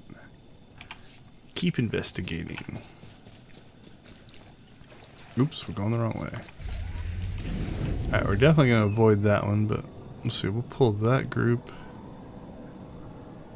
Pull that group. See if we can get too far away. Nope, they went into evade mode. Got a little greedy there. I'll take this group out.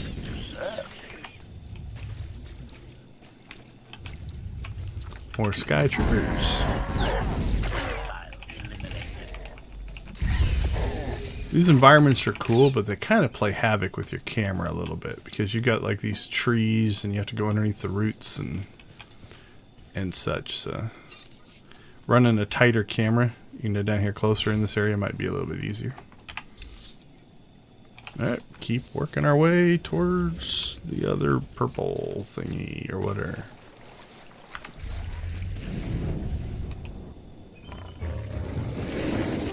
Wasn't this an instance?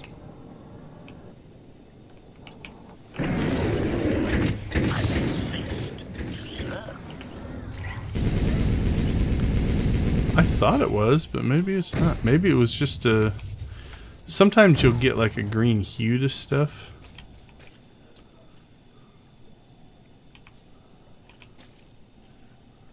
Make sure they got it. There we go.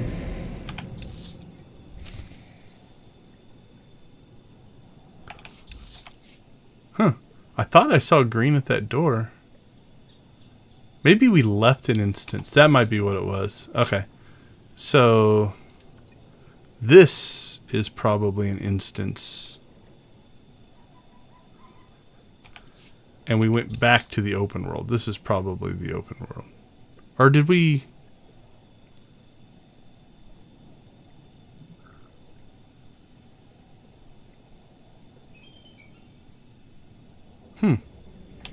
I'm a little confused. I don't think I wandered out of the door.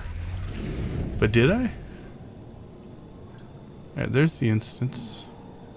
Personal phase. That's different. I think. I don't know.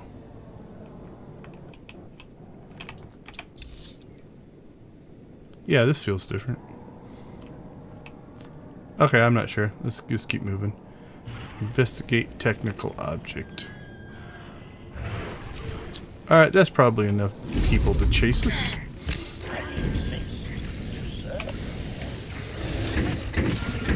That knockdown is nice. Kind of takes some of the heat off of the attacks. And let's help HK here a little bit. It's a little defensive.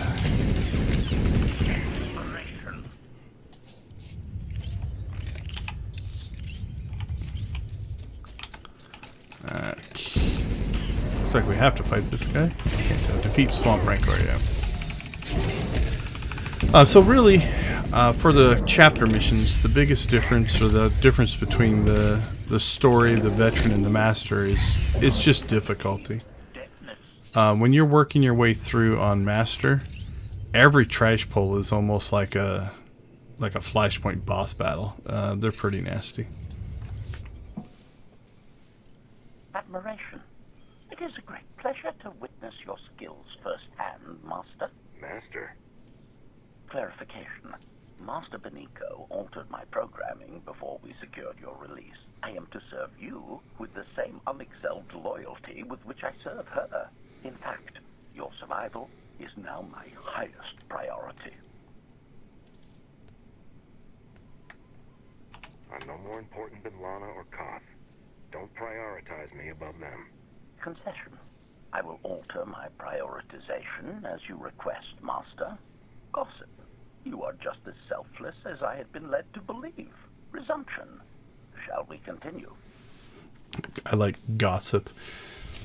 I do like the way they do the HK speech. HK51 is the same way. And if you play the original games, I think is it 47? I think it's HK47 in the original games.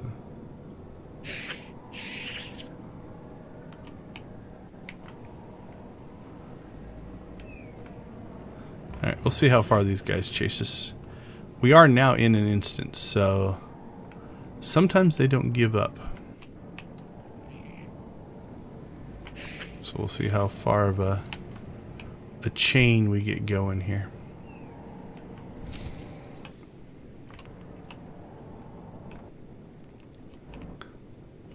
Alright, well, we're going to have to fight these things before we can talk to HK, so...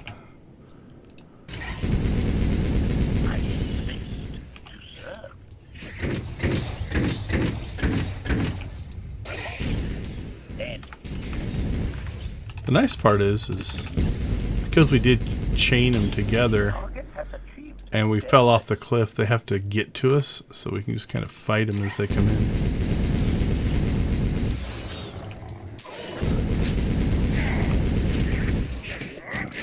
But yeah, look at that damage. Holy cow.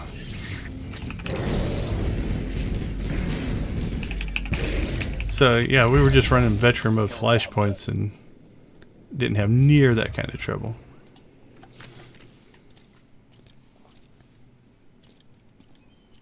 Is this the object you picked up on your sensors? Confirmation. Yes, Master. A closer scan suggests that this object has been here for several centuries.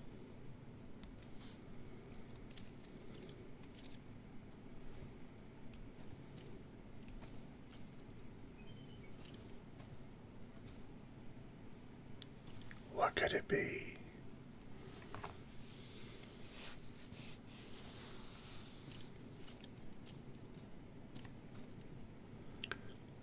Bum bum bum. The big reveal.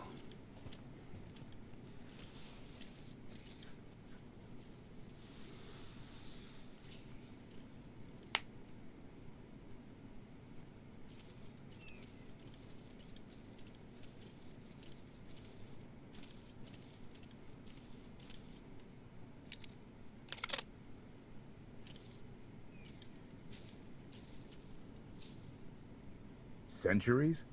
Of all the junk out here, you had to find the antique. Observation.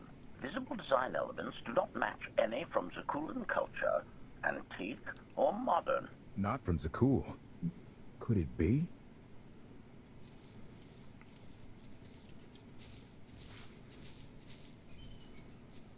He doesn't overthink things. Haha! Do you have any idea what this is?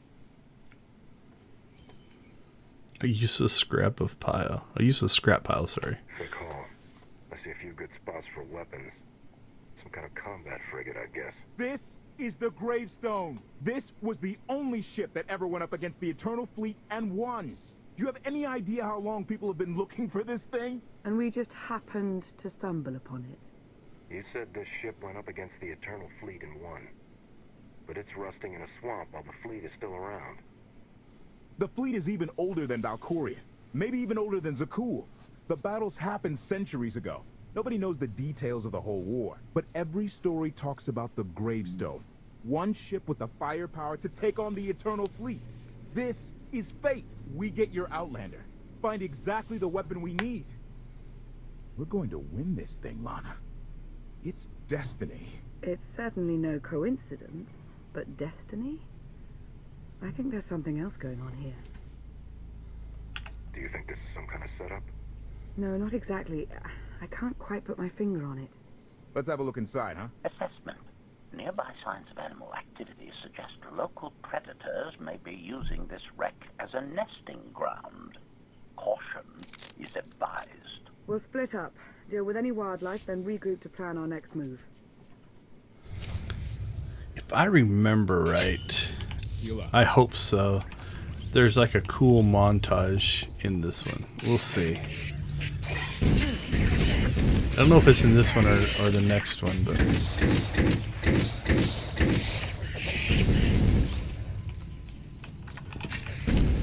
Alright, back to work. So that's the gravestone, at least the parts that we can get to right now. That's the bridge up there.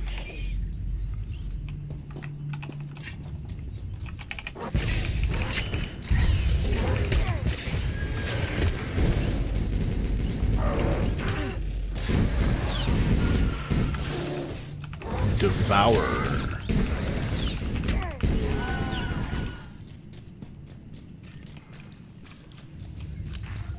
Tally 16, 17, 22. Oh, KOTFE's with us now. So we're in another part of the story.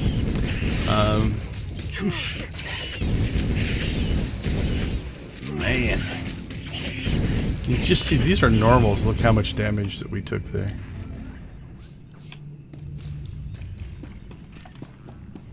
So, I should probably pay attention to them. Clearing these things out? Very easy. Easiest thing ever. Also make sure we're healed up before we go on to the next spawn. Because that's one of the biggest things you really have to watch out for is... let's see, this is out the back. I think this is the engines. Something like that.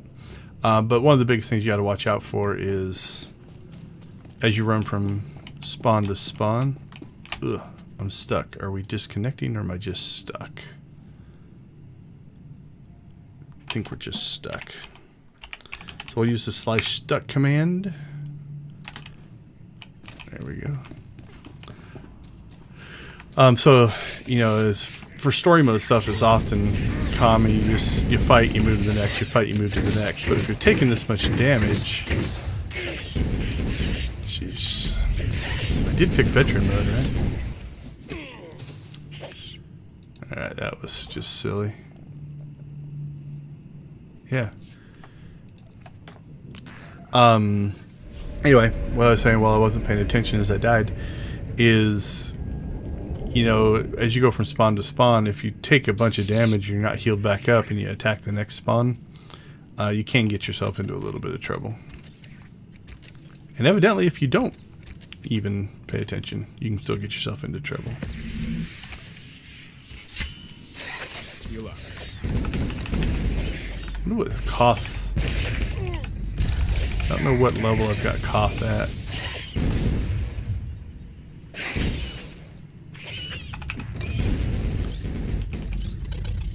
Yeah, he's 50. So again, you know, that's kind of the point. You can see that. Whoa, I guess we have to kill that. Defeat the ancient. Yeah. Now, here's the funny part. I'm going to guess this fight isn't going to be as bad. We'll see. I'm not going to pop my defenses unless I have to. Oh, there are some ads. Let's pull those off of KOTFE. But yeah, I wasn't paying attention to my health, but arguably not as hard of a fight. Alright, KOTFE caught up on healing. We'll help him here. So like here, you know, I want to make sure that we're both fully healed before we move forward. Otherwise, we could run into some trouble.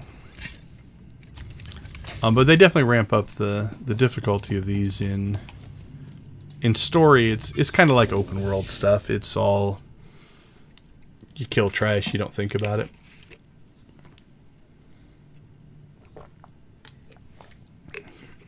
I might even run something like this with my companion DPS mode. After the damage you inflicted, they couldn't have made a safe landing anywhere else. And if they didn't make a safe landing? We'll know soon enough. Skytroopers, sweep the area. Focus on regions with high metallic sensor readings.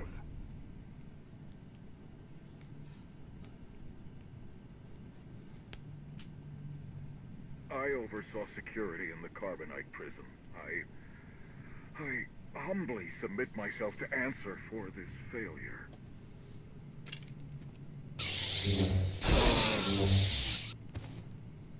Sister. I didn't like his answer.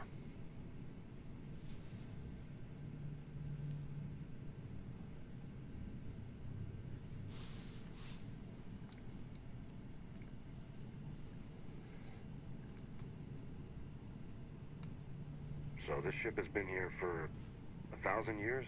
More? Right. It's amazing that it's in such good condition, considering. Judging by the damage I've seen, the stories are true. Whoever built the gravestone scuttled it themselves after the Eternal Fleet was defeated. It wasn't shot down. The fleet was defeated but not destroyed. Valkorion brought it back under his own control more than a century ago. Exactly. The Eternal Fleet is totally automated.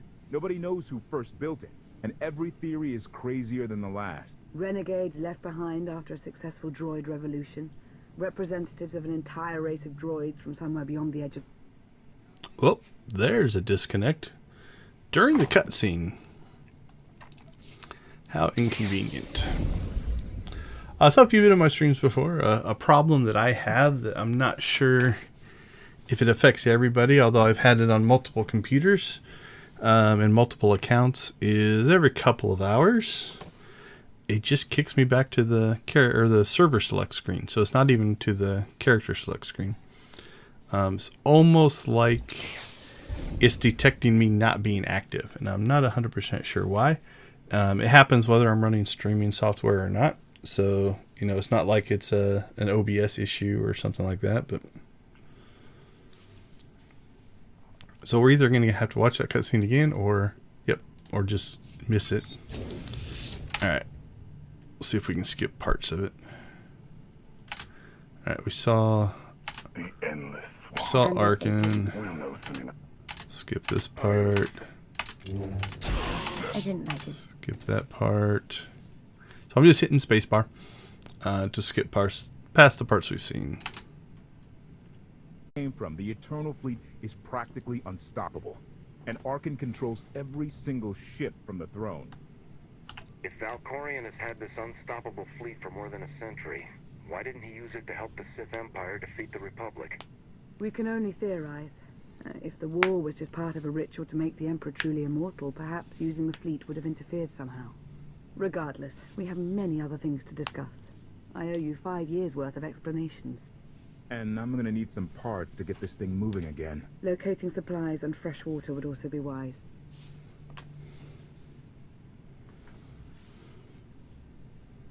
Yeah, we haven't talked to Lana yet. Let's do that first. Assertion. I will begin a patrol pattern to ensure that no enemy forces report our position.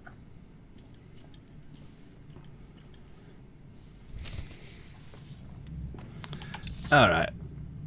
I think we leave here.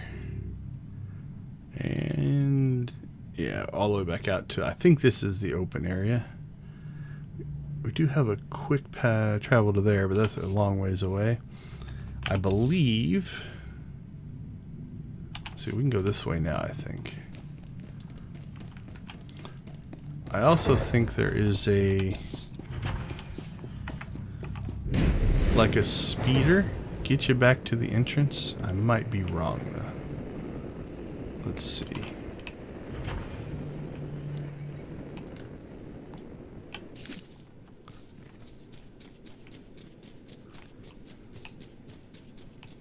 Yeah, maybe I'm wrong. I thought there was like a speeder here. Now, I also think, if I remember right, the first time you do this, there is kind of like a speeder mount that you can, like, if you find it or find its parts, you actually get a new mount in this area. That might be what I'm thinking of. Lost power droid. I don't remember that. Oh, that's just the just the standard medical things. So. All right. I guess we're hoofing it here.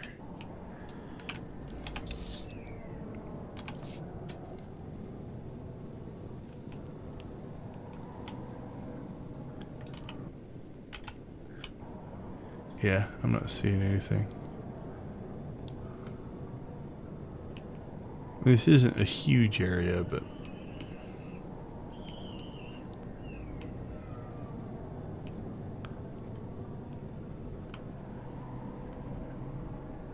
falls into the category of annoying unnecessary travel. Okay, yeah, I don't see anything. Alright, so let's see, what's my memory? I think that's the path there.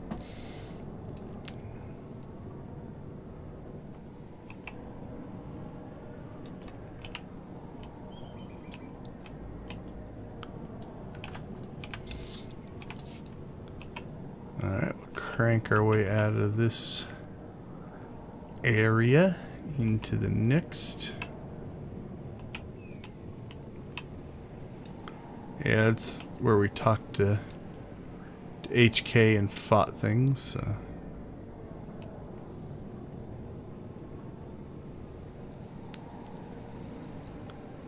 Yeah, it's weird. I don't know.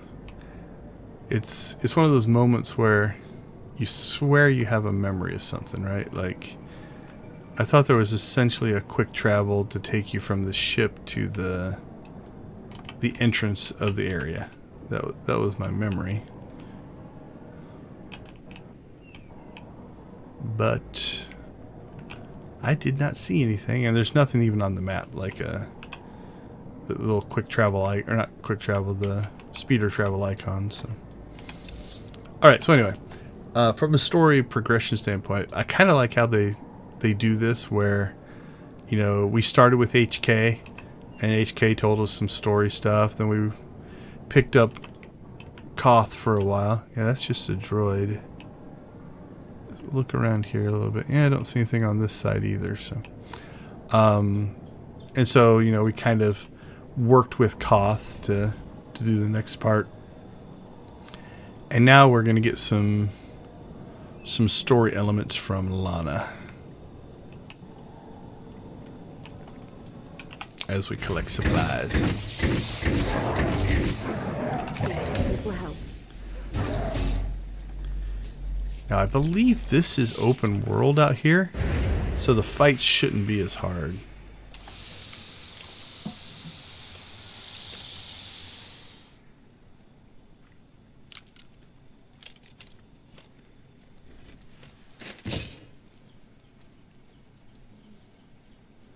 When Darthmar and I faced Valkorion, we knew right away.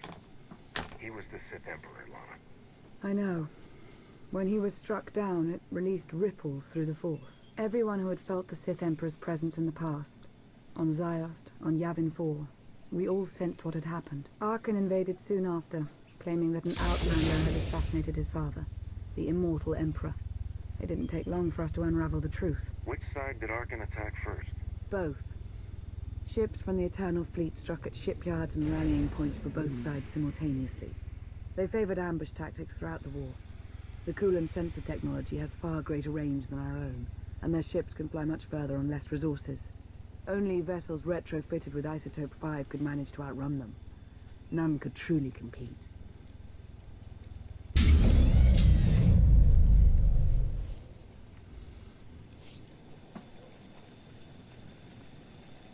So we're getting some exposition and backstory as kind of part of the missions here.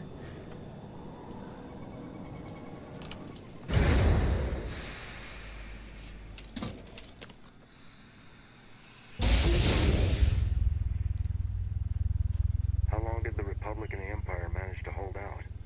Within 3 months, the bulk of our naval forces were disabled or eliminated, and the Republic was in the same situation. With naval superiority, Arkan's forces could begin choking off supply lines, trade, any ship travel at all.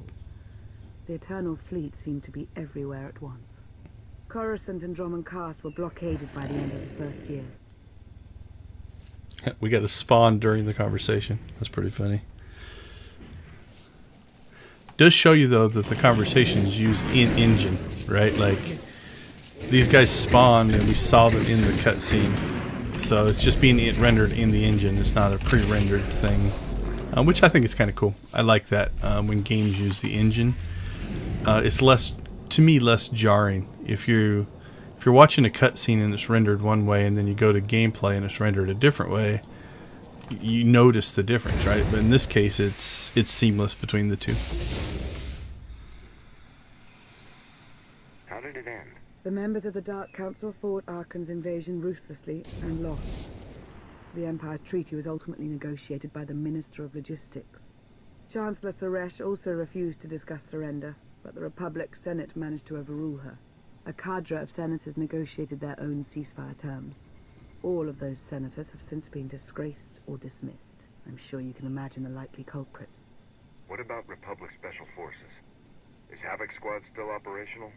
I believe so, but they've gone dark. Top secret So operations there's only. an instance where, because I'm a commando, a trooper, it changes the story a little bit, just for the conversation. But that will not last forever. So if you play through this, you're going to do this mission on any class. It's not separate for each class. But that conversation point, each of the classes would have a slightly different version of it. Alright, let's see. Search an alternative site for groundwater. Okay, where do we need to go next? So that's probably an instance. So anyway, what I was saying earlier is because I think this is a shared area. Like if I grab this spawn group and this spawn group, it can't be on veteran mode, right? So it's just going to be normal story stuff. So again, in the instances, that's why it feels so almost jarring when you start taking all that damage. Because in the instances, these 5 guys hammering on me like this, like in the Gravestone, were just ripping my health apart. Whereas out here, this is just normal. And almost I don't want to call it easy mode, but it's far more easy. Okay, so here is a phase, so an instance. Now we'll look at the difference when we fight our first group in here. Alright, what do we need to do? Alright. We'll do the same thing. We'll just pull this group here. And it's only 3. We had 5 of them out there. So let's see what 3 of them do to us.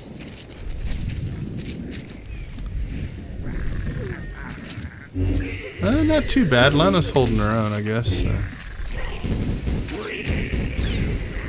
But yeah, there you can see my health with 2 of them attacking me. You know, our health wasn't even moving outside, and this is with 2 instead of 5. It's ramped up a bit. Okay, 10 doesn't seem that hard. We'll shoot that one. We'll shoot this one. Kind of keep working our way back towards the back.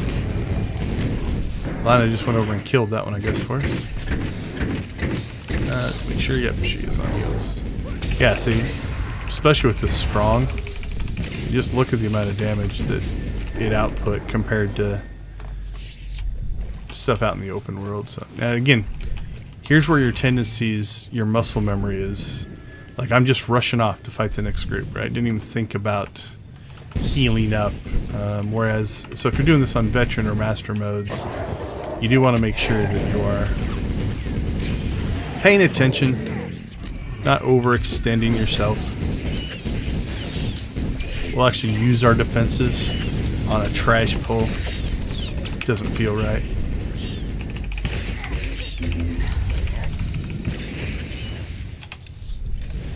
Alright, I think we hit the bonus.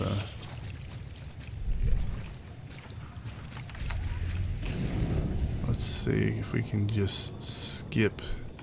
Oh crap, went the wrong way. See if we can skip any more enemies. Just get to our end, or if there even is is any. Oh, no, we're not skipping him. Because he is a mission requirement, so.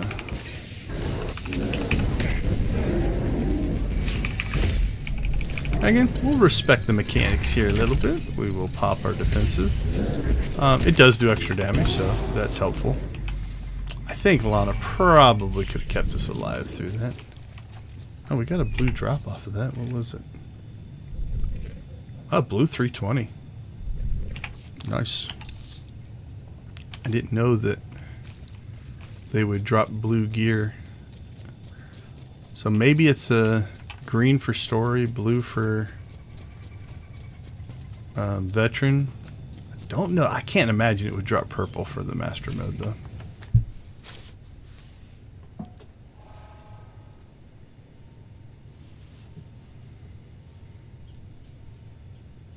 A freshwater spring. It should be safe for drinking.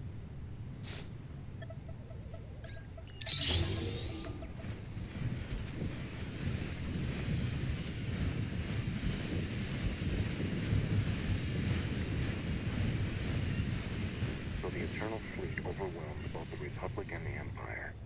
What was the result? Both sides are forced to pay a heavy tribute to Zakul, mainly raw materials and resources. They're also held under an arms limitation statute. The Empire and the Republic are both breaking it, of course, but they're still incapable of challenging the throne directly. Who's in charge of the Republic now? Suresh reached the end of her term limits recently, but her replacement is a carefully selected puppet. She still runs things, even if she isn't officially the Chancellor anymore. And the Empire? Only one member of the Dark Council remained after the chaos. Darth Asina. She now rules as Empress of the Sith. Both sides see this only as an opportunity to eliminate one another at a time of weakness, instead of combining what strength they have.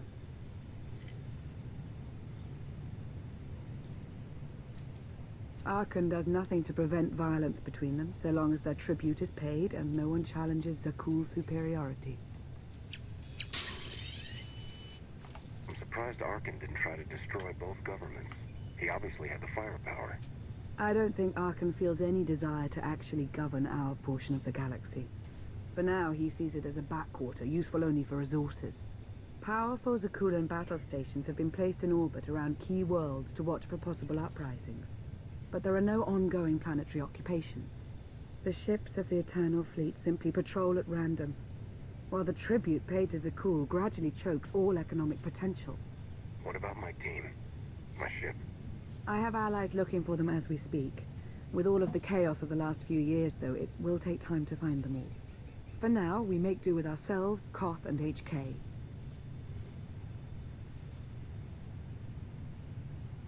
You obviously put a lot of thought into getting me out. Did you think about what would come after? Of course, though I admittedly didn't plan on being stranded in this swamp. For now, let's take things one step at a time. So why me?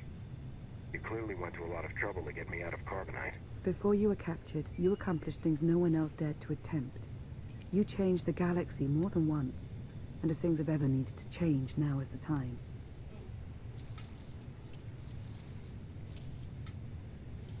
But there is something else. I've felt it since the moment I found you in Carbonite.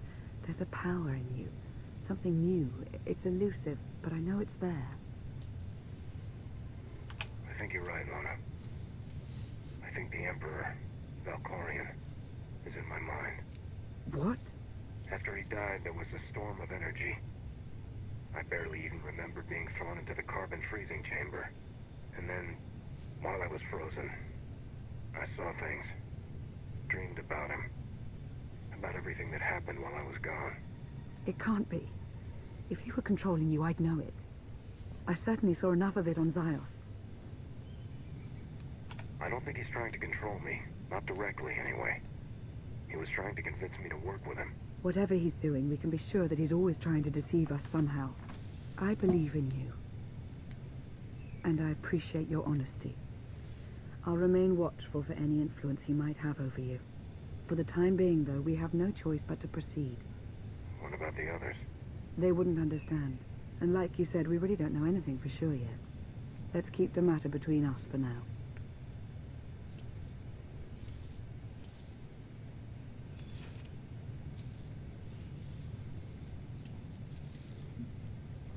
So it's interesting how they did that scene. The flirty thing would make sense there as well. Salutation. It is a pleasure to see you again so soon, Masters. I have encountered minimal resistance in my patrol. How minimal? Reassurance. Only one Sky Trooper and 3 local predators with poor survival instincts.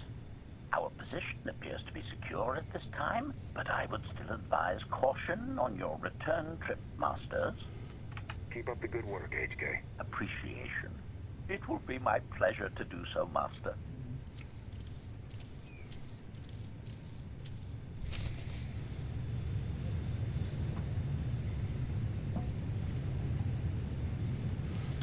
Oh, right. Look at all the purple doors. Let's see. We have to go through that one, through the open world area, through that one, back into the Gravestone. Okay. But they do provide... Yeah. So this may be what I'm thinking of, is they do provide a way to get back as opposed to having to manually walk all the way through that. Let's see where it puts us. Yeah, I just put us outside the Gravestone. So. Alright. Back in we go. So where is Koth? That's where he's where we left him.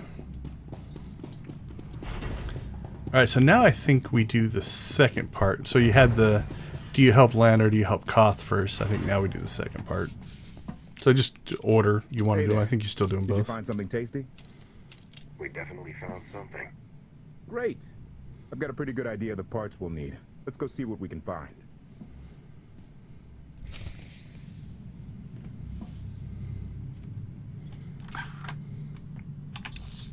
Alright, so now Koth is our companion, and back out to the open world we go. Now this time we're over here, so I'm going to go ahead and just quick travel. Let's see, I think it's that one, the shuttle pad, because...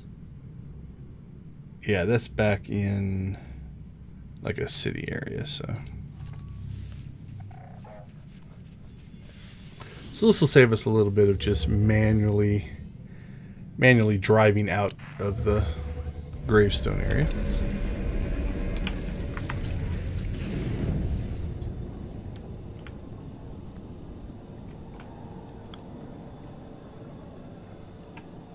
So this, I believe, if I remember right, is very similar to what we just did with Lana. Same kind of thing. We're going to collect some stuff. We're going to get some conversations, fill in the backstory of what's going on. There we go. We're looking for supplies. Ship parts. And evidently they just fell into the swamp. If you're a Monty Python fan, it's kind of the... Built a castle, it sunk into the swamp. Built another castle, it sunk into the swamp. Built a third castle, it burnt down, it sunk into the swamp. Great scene if you know the movie. Alright, investigate detected debris readings. Alright, that one appears to be an instance. I mean, we could check. I don't know if there's a bonus mission out here. It doesn't look like it.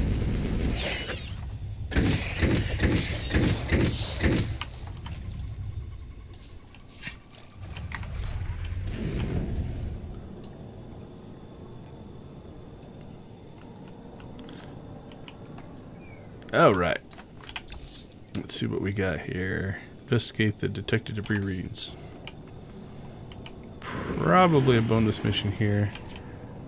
We got Sky Troopers over there. Alright, let's pull the beasts first.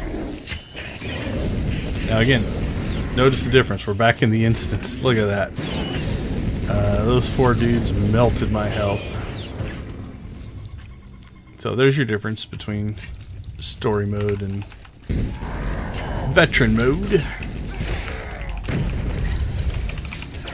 And then the jump up to master mode, I would say, from my memory, isn't quite as drastically different. It's definitely harder, though.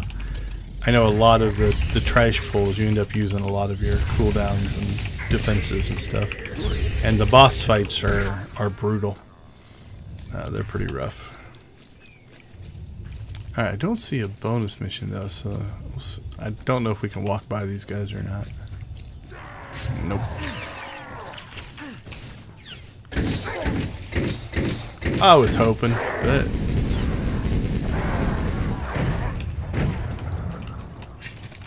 that dude blew up. Yeah, we're leaving the loot. Okay, let's see. Same thing. Don't think we're going to be able to skip these guys. We'll try, but... Nope, we pulled both groups. Great. Alright, Koth, hang in there, buddy.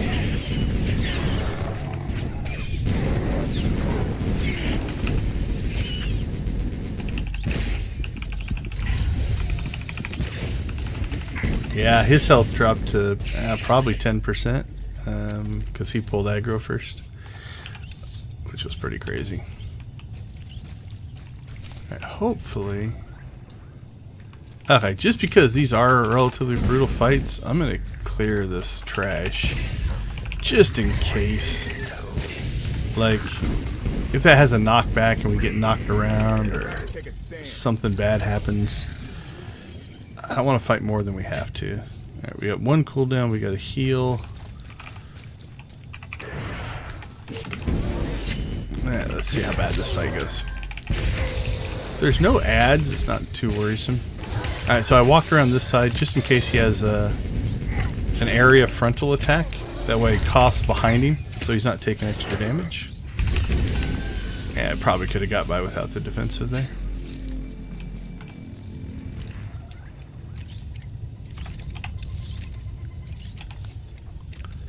Alright, and again, same kind of story mechanism here. They use these kind of gathering things to fill in backstory.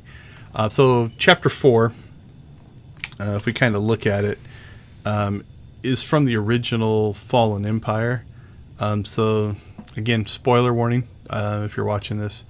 You know, this is where you got captured, you got put in carbon freeze, and you got rescued. And this is kind of your getaway section of the story. It's destiny.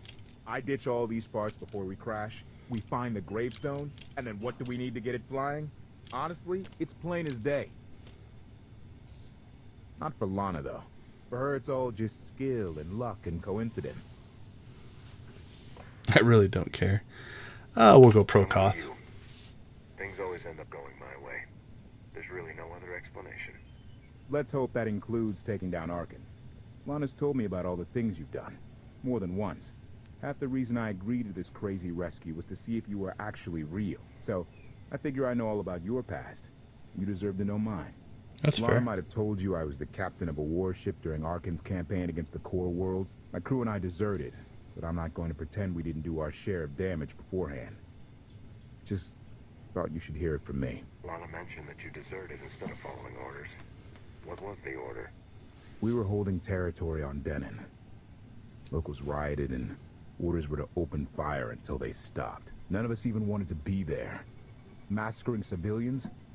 That's not how Zakul is supposed to operate. Thank you for being honest with me. You and your crew made the right choice. Glad you think so. One more thing, as long as we're being honest. When you risked your life to shut that generator down, you showed me that you're someone I can count on.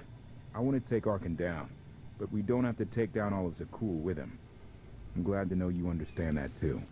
So I don't know how this works because we're playing these out of order now, if it just remembers my original choices. In one of the escapes, you come across a generator and you can blow it up or you can shut it down. So that's just kind of a callback to that decision. Too many innocent people have suffered already. I'm not going to add to that. Thank you. Come on. Let's get this stuff back to the gravestone.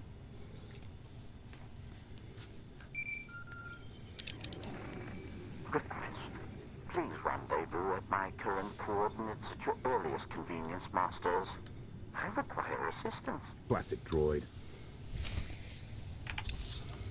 I think this is close to that No. Oh, yeah, there. I just didn't see it. Yeah, it's pretty close to that quick travel point, so we will take advantage of that yet again.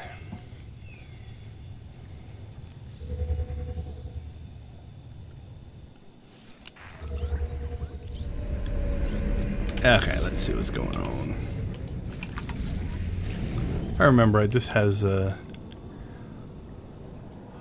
we'll call it a streak of humor in it.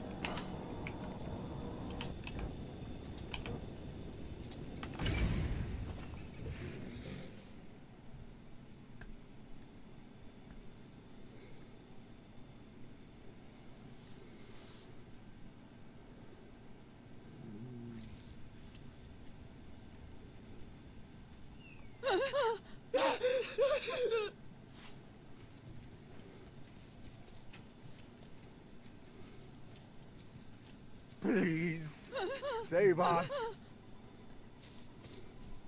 What the hell is going on here? What did you do to them? Protestation. I have done nothing to these pitiable meatbags, Master.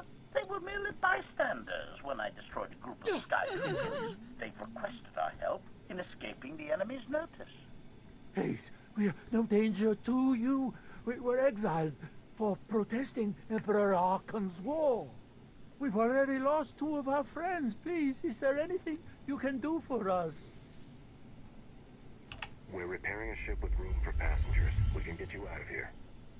You're serious? That's incredible. Thank you. Thank you so much. We're doing the right thing. Thank you.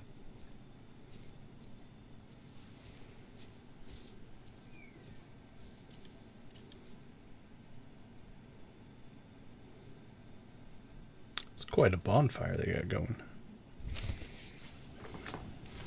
Awesome, we got another little quick travel here. Oh, looks like we have HK back.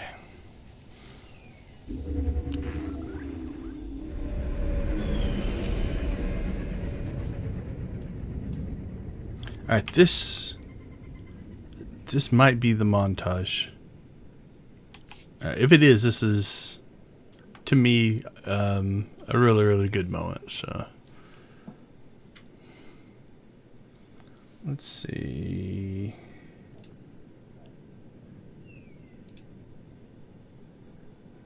New.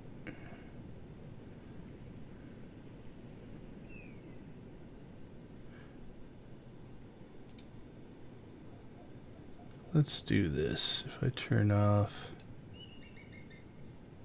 No, can I turn that off?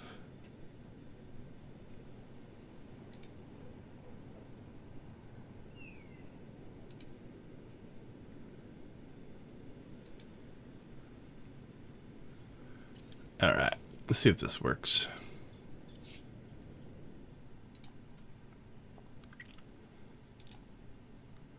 You sure we can make it fly? Turn that off. She'll fly. Just been waiting for somebody to come along and remind her how. Let's get to work then.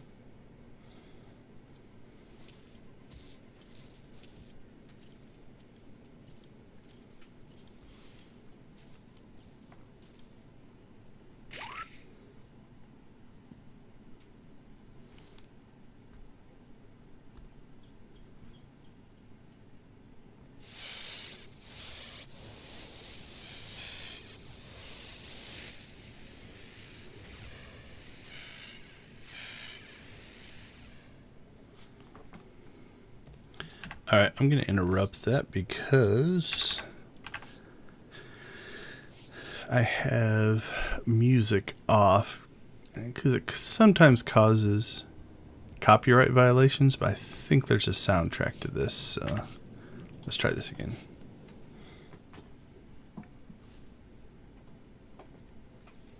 You sure we can make it fly again? She'll fly. Just been waiting for somebody to come along and remind her how. Let's get to work then.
This is the part I like.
Alright, so I like that cutscene. Go ahead and make that change. Let's go ahead and pop that back up. Alright, what do we got next? Investigate the strange sounds. Okay.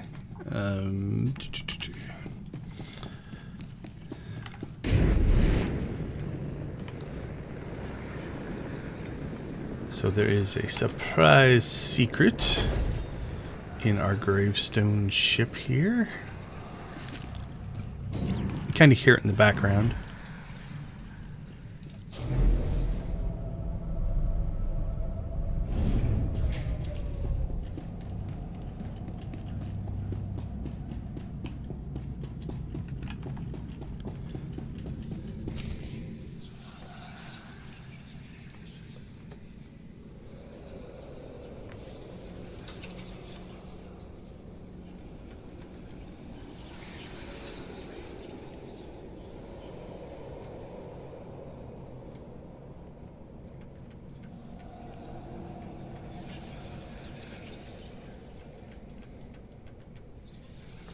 Favorite chapter? After this cutscene, let me look.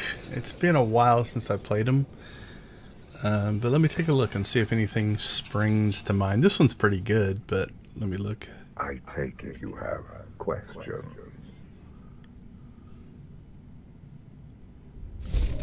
Actually, that might be the end of the chapter. I think that is the end of the chapter. Yeah, let's take a look here. I'll see how much I can remember. It's been a long time since I did a full playthrough. Actually, the Master Mode playthrough might be the last time I played through them, and that was more just trying to survive, less about enjoying the chapters. So. All right, what do we get? 1 conquest commendation, that's fine. Do I have to pick these? They're 190, so it doesn't matter. Just gonna trash it anyway. Let's see. Let's take a look. So, for Fallen Empire, Gravestone.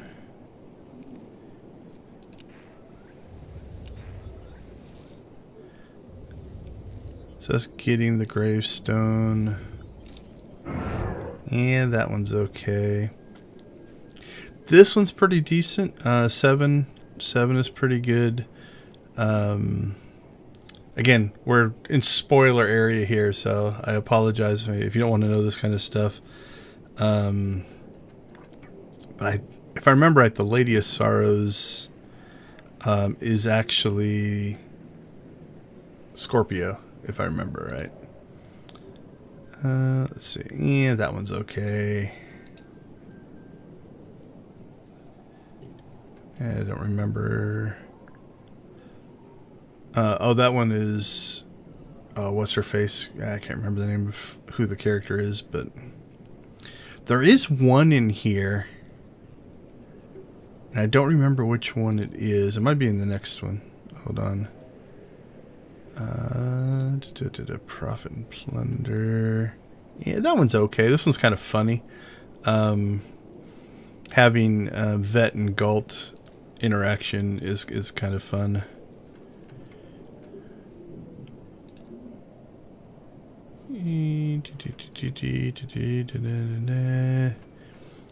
Yeah, okay, see if I can find it in here. There is one where you infiltrate kind of a party, and you have to work your way through the party and kind of puzzle solve. There's very little combat in it. There's some. That one's pretty good. Just because it's so different. It's a different style of mission, and that's kind of cool. I don't remember which one it is, though.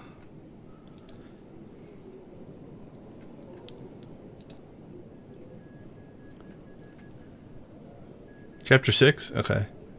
What do you say? Eternal Throne? So this one? Yeah. I only pointed it out because it's just so different than your standard go here, shoot this thing, collect this thing, carry it back, go here, shoot this thing, carry it back. It's like, it actually is different to work through. So those are some of the ones that pop into my memory from playing these. All right, let's head back to Fleet. So, actually, before we do that, let's go ahead and take a look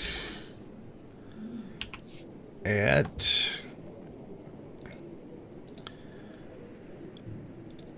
we don't need the achievements. I don't think we've made... Yeah, we've made a little bit of ground here on just getting stuff done.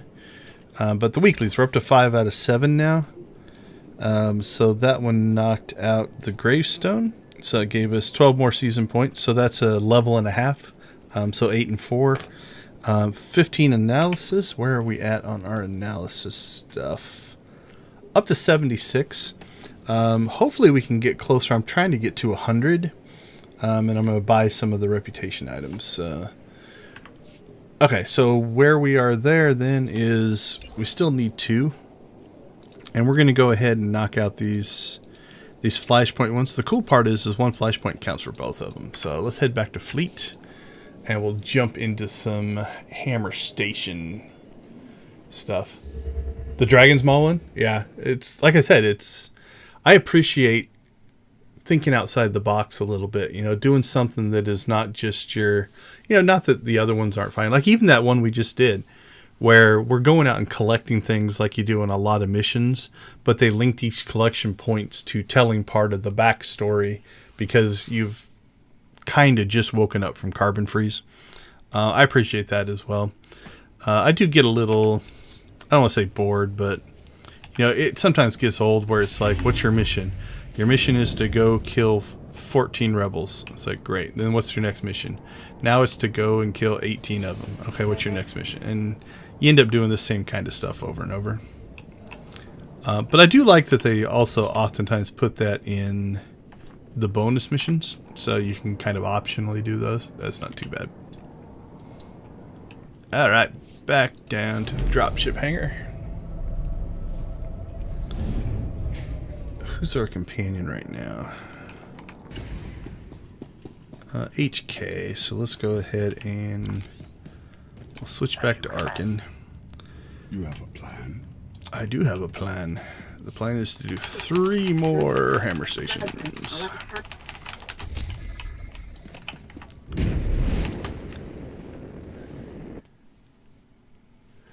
How long have you been playing Old Republic? I mean, if you've done those chapters, you've probably played quite a bit.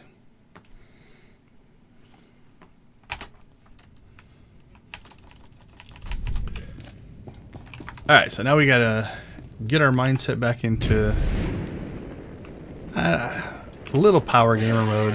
We're just gonna try to go quick. Funny part is this combat arguably is easier than what we just did. The veteran mode can have some challenge to it. These guys aren't too bad. Alright. And again, I do like to line of sight these guys, so let's go ahead and pull them over here. And this time we'll try not to jump out too soon like we did last time. Come on, everybody come in. You two, you two, you two. There we go. Alright, let's get Arkin back into the mix. 4th year? I played since beta, actually. So, played in the beta and then from launch, obviously, after that. Over the years, different amounts of engagement. Like, there was one year where I essentially only played Starfighter. I just didn't feel like playing anything else. And then I went through a phase where I kind of only PvP'd. Just kind of depends on what I feel like doing at the time. Right now I play the new content. Like Galactic Seasons is helpful because it gives me something to do. A lot of weeks outside of streaming, I stream for Extra Life every Saturday. So I've been playing a Dark Jedi playthrough for that. Outside of that, a lot of weeks I won't play very much at all. Just because I'll be in kind of a... I log in every day and I run companion missions to kind of get them set up. Just to make money and stuff like that, but I'll admit that there are definitely weeks I go by where I don't play a ton. Alright, come on, you need to get up in the group, dude. Get over there. Come on, there you go. Good boy. 4 years is still a significant amount. That is definitely a lot of play. Okay, actually, so cleared the trash. We'll get the skip in here for Hammer Station, so we don't have to fight to the next boss. What's your favorite parts? What kind of content do you like? The story stuff? Are you an operations person? Are you a PvP person? Starfighter? There's a variety of things to do for sure. Targeting systems locked.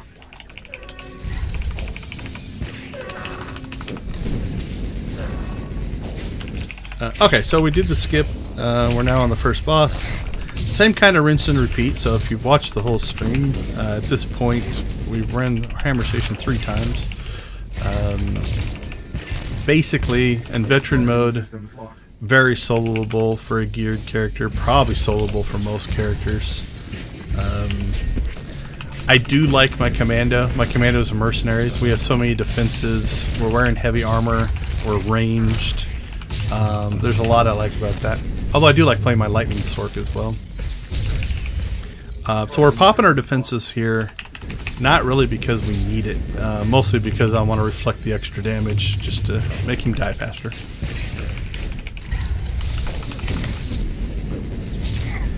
If you're playing this on Master Mode, you probably want a tank. Trying to remember. I used to be able to do this solo on Master Mode, but I don't know if I've done that since they made the 7.0 changes or not. That's a good rotation. I used to do operations back in a previous guild, and I enjoyed it. I tanked mostly when I was doing operations. And then I just got so busy that I had to step down from doing that. So I'd still run like easier mode stuff when they needed somebody. And then the guild pulled me back in, so we're doing a skip there just so we don't engage those guys. But I only went back to doing it under the agreement that I could DPS.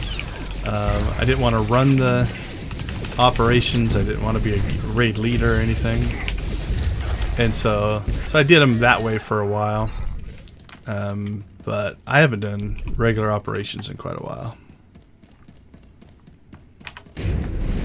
Alright, so again, we go into this group so that when that guy jumps, he jumps into the... Well, he didn't jump the time he ran, but we want him in with the group here.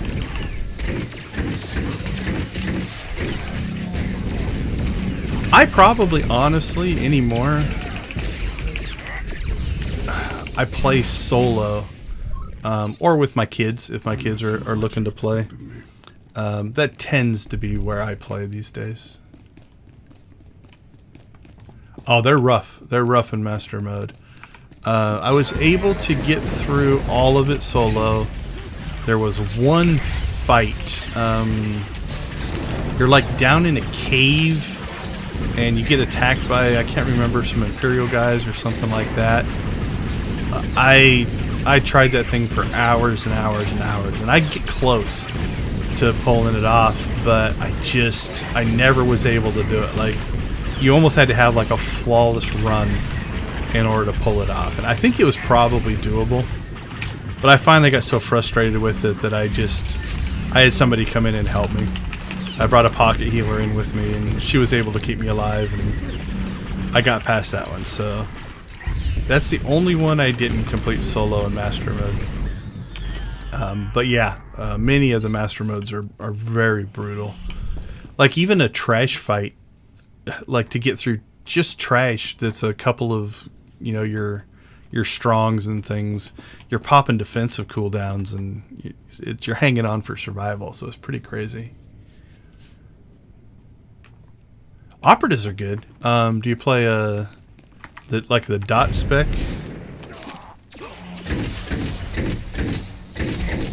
Yeah, that thing is in Master Mode. It was just flat out. And again, I probably did those.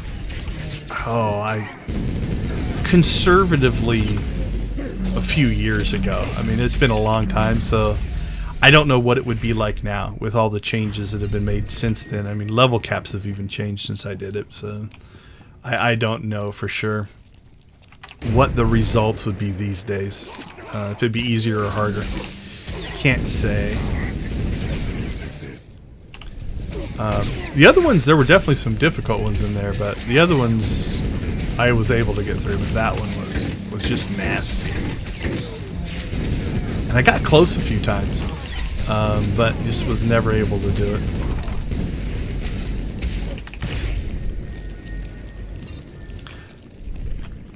I also haven't tried the arena where you do like the 10 boss battles. You know, I've done the timed version of that one before. Like you get the whole thing done in 15 minutes or something for the achievement, and I don't know how feasible that's to do now under the new systems as well. Not sure.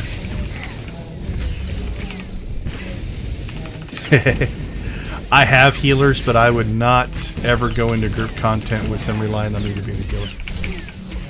Again, if I'm running, you know, if we're running a Flashpoint or an Uprising with my kids, I could heal through it probably because they're understanding, but I am not a reliable healer. Anymore, I'm mostly just DPS. And again, I mostly play solo content. I don't group up much anymore. Yeah, healing's a special, kind of a special mentality and skill.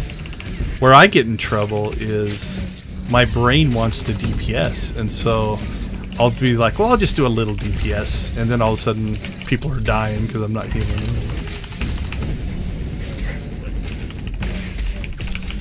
I do like my Sage healer though. It's fun. It's fun to play. For solo content, it's actually not too bad. Just put your companion on tank and just just heal them, and it's a little slower. Even if your companion's on DPS, you can usually get most things. And just send them off to do a bunch of damage, and you just heal them through it. Okay, let's kill him first. Got out of rotation on my clickies. There we go. Alright. You guys attack me.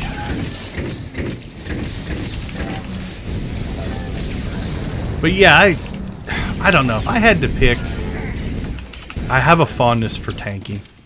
I've always just kind of enjoyed being the kind of that shield person. Probably spent the most time tanking on my Guardian. I like the Guardian tank. Really, really good for one-on-one, like to hold aggro on a single target. I love the Guardian.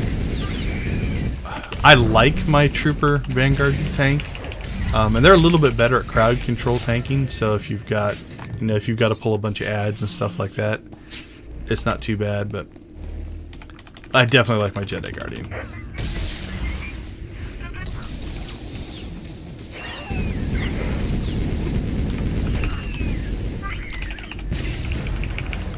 Although I'll admit, a lot of the content, if you're running operations for a tank, there's definitely some complex mechanics, like tank swaps and stuff like that.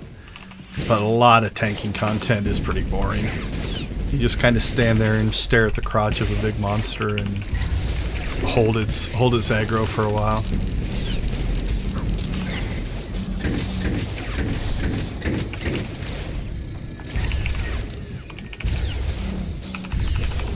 If you don't mind me asking, how did you find the stream?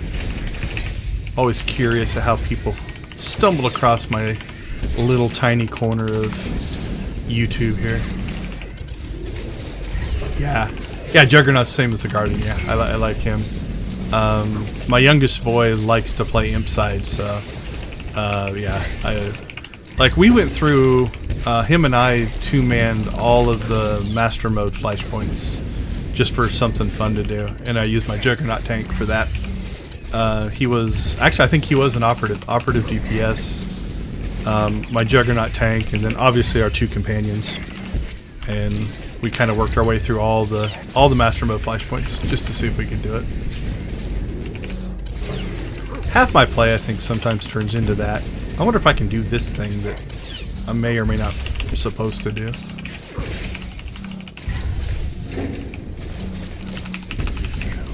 But probably the Mercenary and the Commando are probably the two I play the most. Ranged DPS is, I don't know, it's almost easy mode in this game. Like, melee can be a pain in the butt sometimes. Oh, will we make it? Harvest, harvest, harvest. Go. It's gonna be close. Oh, we made it. Oh, that was actually relatively close. Oh, nice. So, it got recommended through the algorithm, the magic algorithm.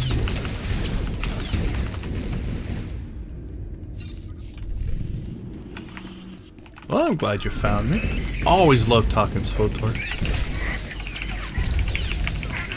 Unfortunately, I talk to a lot of newbies, but you don't seem to be in that category. But I'm happy to answer questions as well. But it sounds like you know the game pretty well.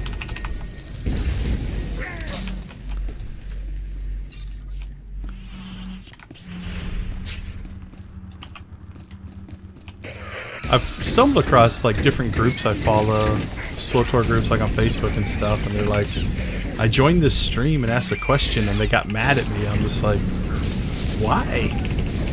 I love answering questions, helping people.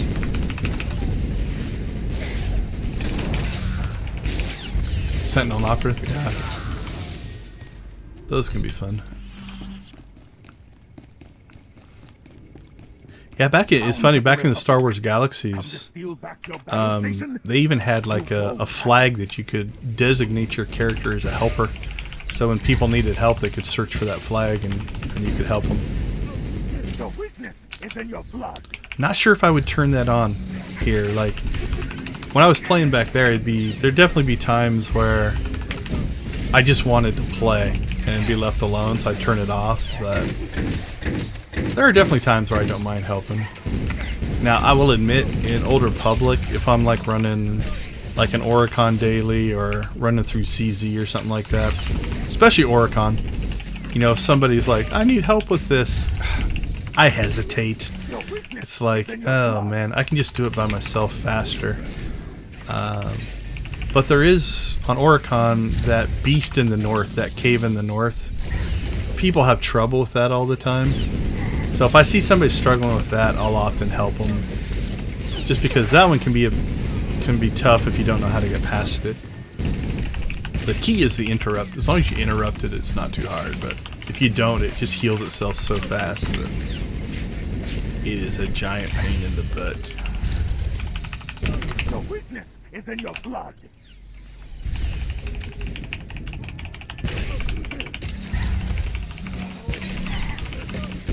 If you don't mind me asking, what server do you play on?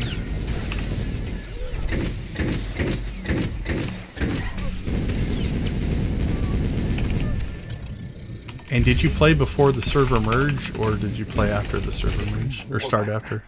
I don't remember when that happened. It's been so long ago. Primary weapon inoperable. Recommend immediate evacuation. A 6 of 8. Only 2 more.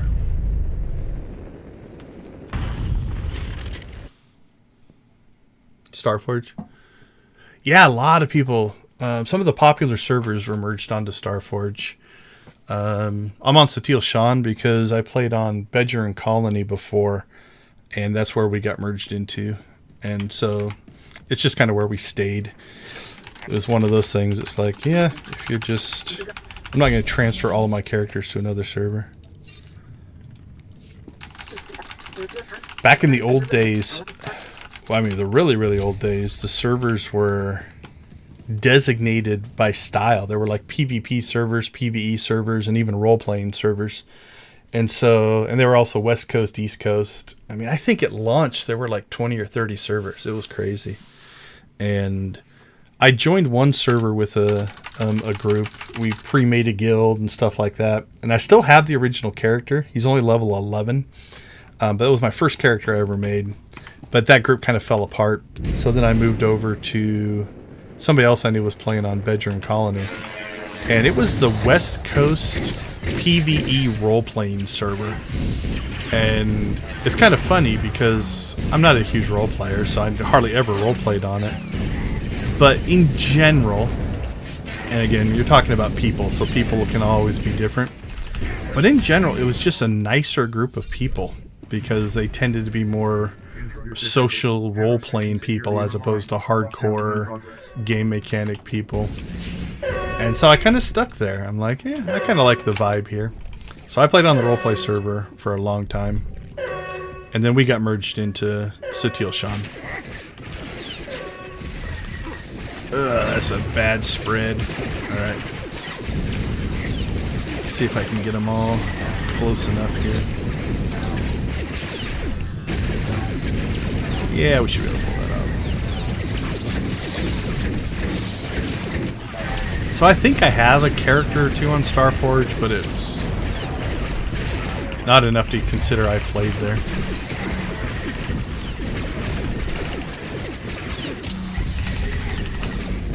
Holy cow, that was your first one? Yeah, that one was... That last boss was crazy.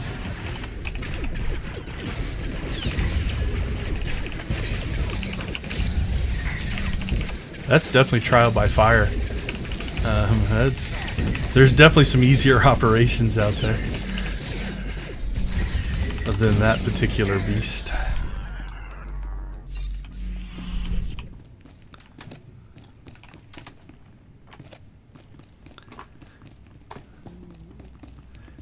Is it? Let's say KP Karagas Palace, and a couple others like that are not bad. There's the one that's only just a single boss. That one's not too bad.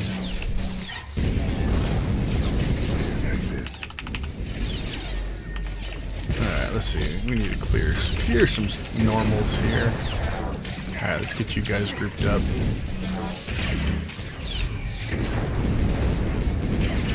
Scum and Villainy was always the one that people didn't want to run because it had seven bosses instead of 5. That always annoyed people. Yeah, absolutely.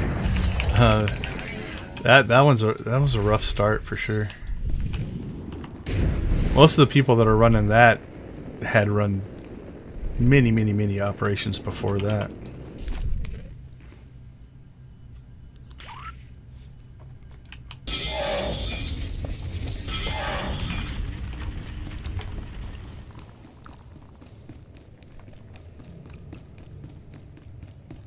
Yeah. This is Batman Prasad to all personnel. Our jealous rivals would destroy our great weapon. We ran that, back in when it first came out. Because I was still in a guild that was doing a lot of operations and stuff with that. Well, I'm in a guild still that does a lot of operations. I just don't. But I was kind of like on our... We were a little guild, so the closest thing you would call our prog team, where, we just kept tackling new content or harder and harder content. But again, I haven't done ops in forever. I'd have to get way sharper in my rotations and start parsing again, and it's a level of dedication that I sometimes just don't have the time for.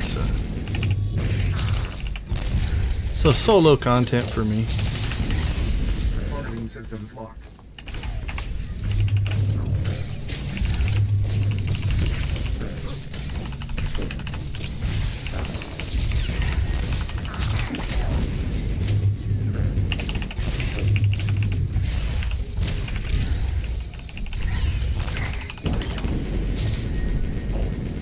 Systems locked. Targeting systems locked.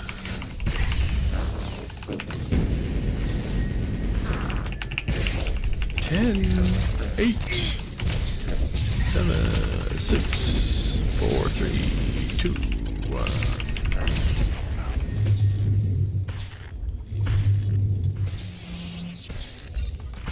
What is my inventory looking like right now? We're doing all right. Actually, how are we doing on...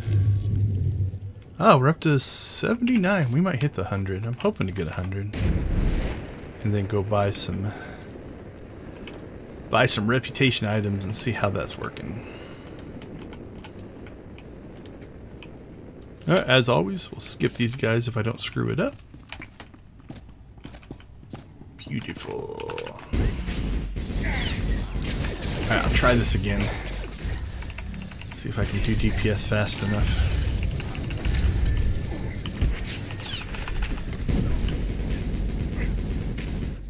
Nope, not quite. Close, but didn't quite pull that one off. Alright, make your jump. There. Oh, you jumped to my healer. What are you doing? Come over here where you belong. Yeah. Oh, nice. Those heroic endings like that, where you've got somebody that's just like pulling you through. Those were pretty cool game moments.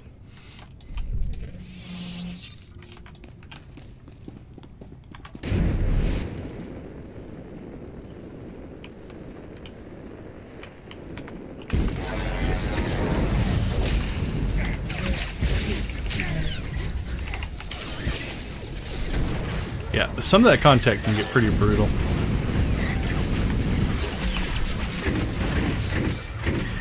I am going to have to slip in, though. I might have to get myself involved in at least some easier mode ops, because for the hide and Zeke missions, I need to get some 330 artifact gear so that I can unlock the buyable versions, and I think that's the only way to do it.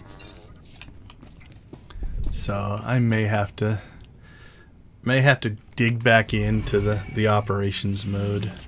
I mean, I'm geared okay on this character. I'm used 331, mostly blue stuff, so I could do the easier mode op stuff. Probably story and they still call them veteran, hard mode, whichever one the medium one is. I don't think I'm near nightmare mode anymore, though.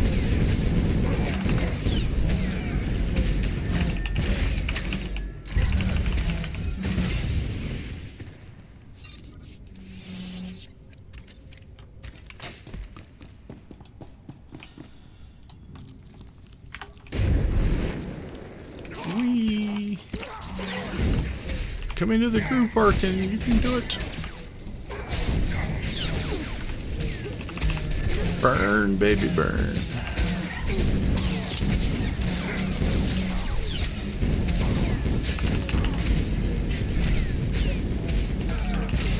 Yeah, you get... Well, again, I'm in a... Like, I have my own guilds that I just store most of my characters in. It's like me and my kids is all that are in it. But some of my characters are in one of the bigger guilds on the servers. They're always running stuff. It's mostly just my commitment to taking the time to do it. So I just have to decide, is that important to me, right? Do I want to get the gear or not? Because for everything I'm doing, I was talking about this at the beginning of the stream, right? Like, most of my characters, I run daily stuff. I might conquest on them. I might run heroics. It's all stuff that my green 320s is more than enough gear to do. So it's like, outside of just the achievement person in me of wanting to have the best gear, I don't need purple 330 gear to do the content that I do. I mean, I'm running this veteran mode cakewalk, and I'm not even fully geared. So. But it does become something that, like, yeah, I should probably try.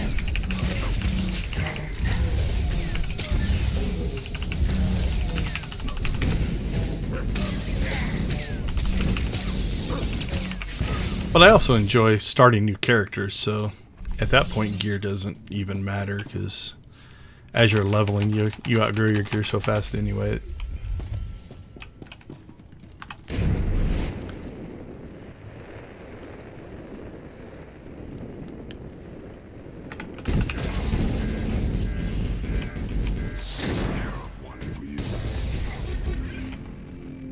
Yeah, we'll kill that guy first.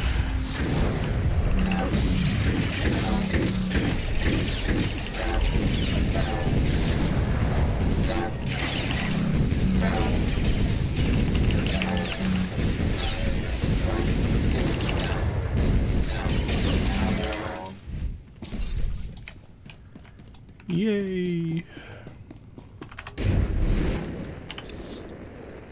Alright, that just leaves the mini bosses and the final boss for this run. I didn't pay attention to what time we started this one. I've been getting them done in about 18 minutes, so probably on track for that on this one as well. Yeah, and that's the perfect thing, right? Like, it's... I've got some issues with the new gearing system. Yeah, it's gonna be close. Can I slip by him? Nope. Like in the old gearing system, after they had refined it, it got to the point where you could run any content you want and you would eventually get the best gear.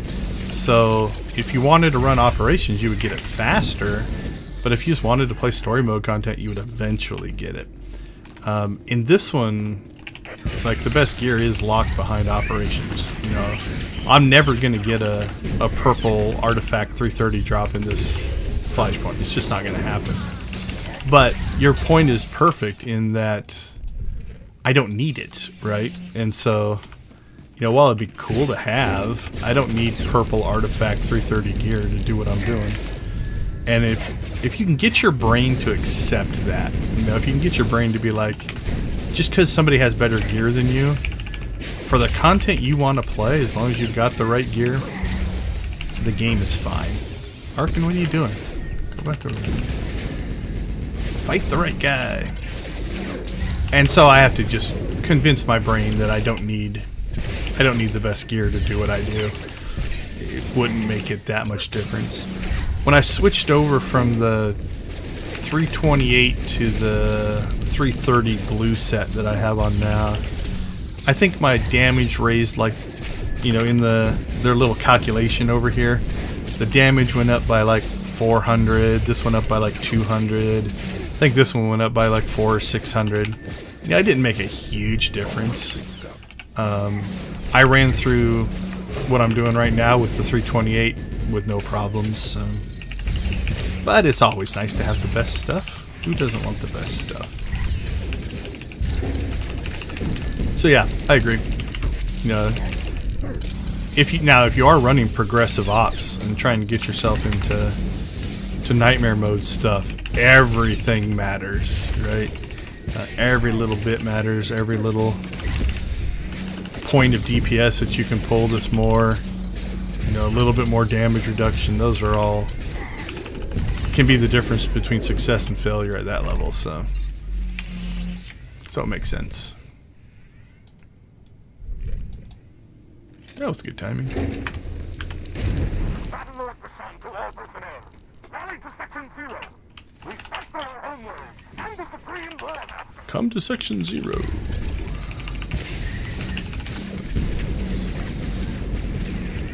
I will admit there's definitely times as well. I like to use gaming as a stress relieving relaxation tool. And so super intense hard mode, nightmare mode operations is not what I'm looking for. I like to be able to just kind of walk through and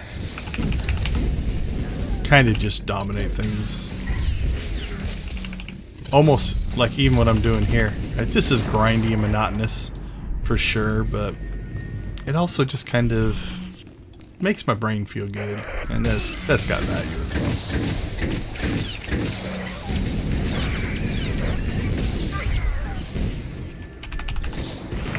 I do still try to respect mechanics just out of habit, muscle memory. Like, I could eat that damage, it's not that big of a deal, but I still do move out of circles and try to play the right way. Hounds of the Republic, come to steal back your battle station? You won't have it. Yeah, it's his own special breed. You know, if you get the right group, there is fun in, you know, again, when I did a long time ago, this is nowhere near recent, but there's fun in having your core group that you play every weekend. And, you know, this weekend we are going to figure out how to get past this boss, right? And then next weekend we'll get past that boss pretty easily. We'll work on the next one and play in that way. If you've got the right group, it can be a lot of fun. But it is like I said, that's a level of dedication that is just, you have to really want to do that, because, you know, it takes study and practice and tweak your rotation in order to make sure that you're doing it. And on this particular boss, don't hit this mission or this move until after this thing happens, because you'll get more benefit out of it. And yeah, that's a micro level of playing that is definitely dedication. I had a buddy of mine who was playing Vindictus and was in a guild that ran all the hardest content, and they were good. They were freaking amazing, but the time and effort they put into it, and the study and the metagaming and the game theory behind, okay, you know, why you want to do this at this particular instance, and when this thing triggers, you need to go stand over here at this point. It's like, it's some crazy stuff. I'm not sure how quick I would get back to that style of play. Ugh, I don't like that he moved. Don't want to get knocked off the platform. Your weakness is in your yeah, we're still alright. Now, that being said, like, again, even this one on Master Mode, that sweeping gunfire will tear you up, right? On Veteran Mode, I'm just standing here and eating it because it's just easier, and I don't have to move around, and I can just DPS. But yeah, even like Master Mode Flashpoints, you got to respect some of the mechanics, let alone the Nightmare Ops. Supreme War Master, I have failed you.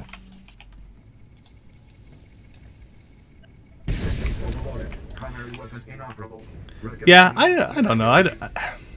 I like that they have things for your super hardcore players to do. Because from a game design standpoint, if your veteran players, the ones that are done with basically most of your content, get bored, one of two things are going to happen. They're going to leave the game. If it's an MMO, they're not going to continue to pay. And if they leave the game and we turn too many people over, then the game dies. Or the other thing that can happen in those situations is they get bored, and so they turn into griefing people. Right? They go out and they do things that make the rest of your player base uncomfortable, and that makes them leave the game. And so having things available that I'm probably not going to play either, I like it, even though I'm probably never going to go back to that mode. All right, we're 7 of 8. One more run. Like, even what I'm doing here, I could have done this a lot more efficiently. Like, if you look at the missions here, like, if you run some of these that are listed, you get bonus points, but again, there's something just relaxing in the grind as well. I probably should do the math. Like, if I did it with the bonuses there, I probably would have had to run maybe 2 of each one. Could I get through those 4 faster than 8 hammer stations? Don't know. They tend to be like, oh, Arkin, get your butt over here. What are you doing? You're causing me problems. Get up here on the ledge. You can do it. Alright, let's do it this way then, Arkin. You're being a pain in my butt. Get over here.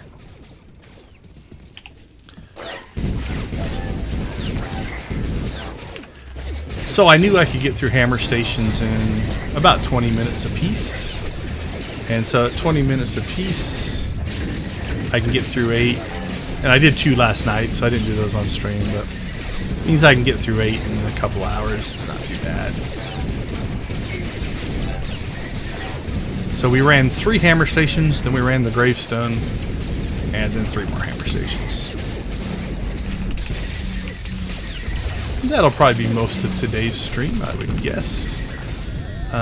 Probably try to go see if we can figure out.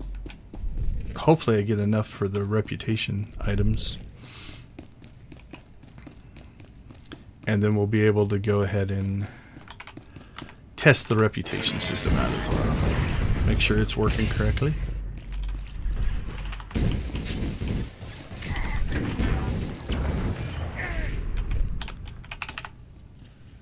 Arkin, come back over here, buddy. I appreciate you being forward thinking and all.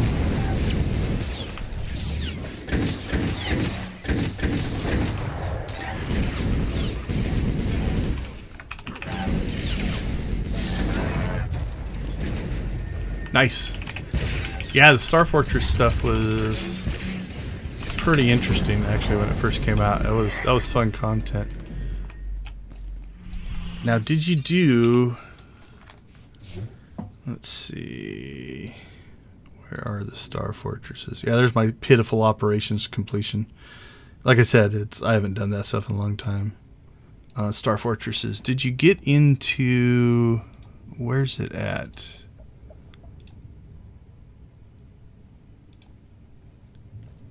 Is it this one? Like, you had to go and you had to find these little probe droids hidden all over the levels or something like that. That one is weird. There was a couple of achievements in here that you had to go and find things. I don't remember. It's been a long time since I did these. Yeah, I don't remember that one. Yeah, I think it's that one. You had to go and like use your binoculars and find the little probe droids hidden out in space and all kinds of weird stuff. Yeah, some of those took a while to find when we were first doing that kind of stuff. Fun though. I created a character just to collect all the different armors. I don't think I got all the complete sets. I got pretty close, and I got tired of grinding them out. So one of these days I might go back and, like I said, that's how I tend to play. I'll I'll pick something and just do it for a while. Just to collect the gear. This is Battlelord Kassan to our personnel. Our jealous rivals would destroy our great weapon. But today, I will destroy your weapon. earns its place in the galaxy.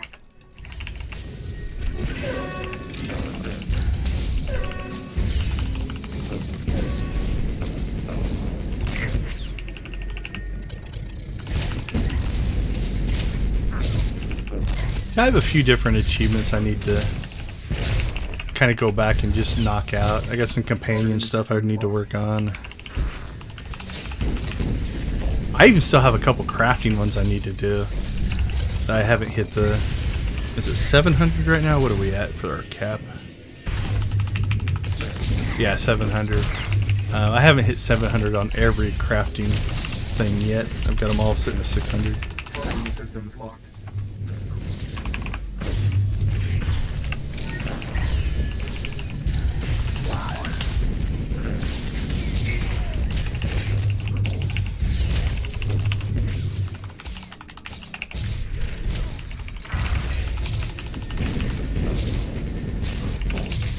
Targeting systems locked.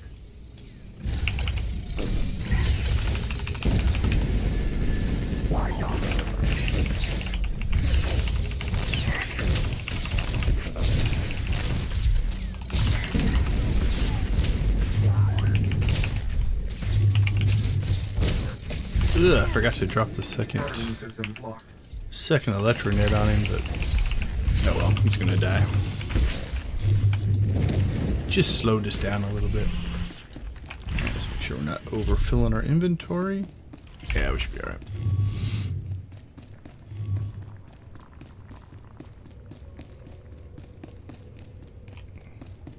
Yeah, there's a couple of them that are like... There's a few things in this game. It's like, who found this the first time? Because I used a guide. Because there's no way I would have found this thing. Or it's pretty crazy. Some of those things that get either hidden or yeah, I don't know. I definitely use guides for a lot of that stuff. What title do I have right now? Oh, I turned it off. I used to have a title called, is it Lord of Oceans? That you get for doing all of the datacrons on Rishi, which is a pain in the butt. In the old days, it used to take about 8 hours, I think, to collect all the stuff, depending on your luck and everything like that. So that one's a fun title.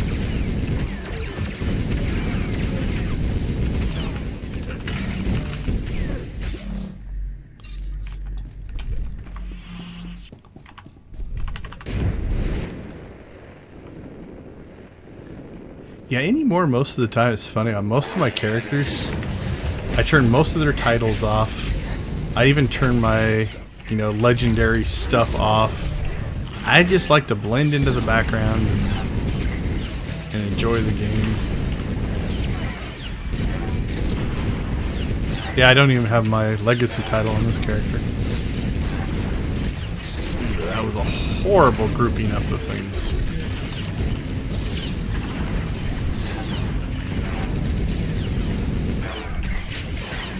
Yeah, the Rishi one it's actually, outside of killing the big giant boss Groffet things or whatever they are, the rest of it's not bad, and it's kind of a fun little story to follow. But yeah, that one's a bit grindy. Kind of like the one or two of the McKeb datacrons. They're just like, who came up with this one? I do like that they made datacrons legacy-wide, though. It makes life a lot easier. The original one, you had to go find them on every character, and some of those were a pain in the butt.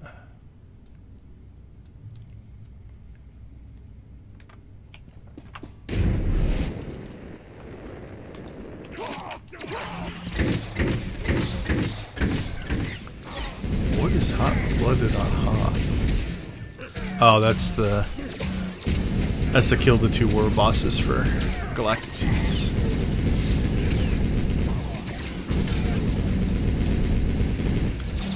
People trying to form up a group.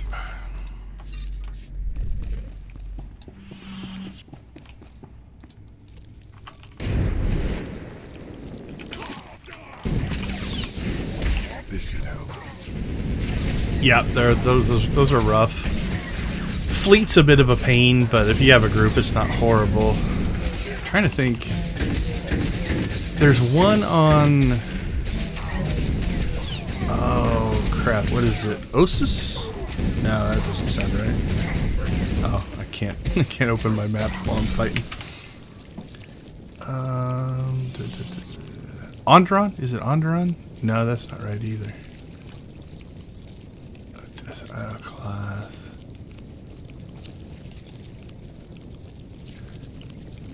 Whatever the planet is that is all the ruins. Not Zias, not Arachon, not Dantooine. You can run dailies there. Why can't I remember the name? Is it Darvanis? Might be Darvanis. I think it's Darvanis. But yeah, it's like you have to go back into the temple in kind of the last area, and then you have to pick your way across. That one's a pain in the butt too. But I don't think anything's as bad as the McKeb ones. Those things are rough. To the intruders. This station is capable of pulverizing continents. Do you think it will fall to a single strike team? I'm pretty sure it will. You haven't met my strike team.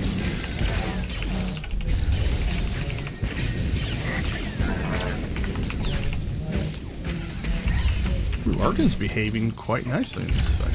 Nice work, buddy.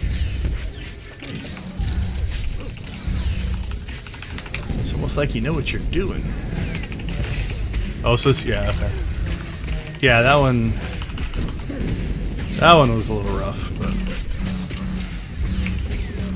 I don't think anything tops McKeb. That one where you have to jump across all of the like girder work and it's out on the end of that platform. That thing is just one wrong step and then you have to start the entire thing over. That one's pretty bad.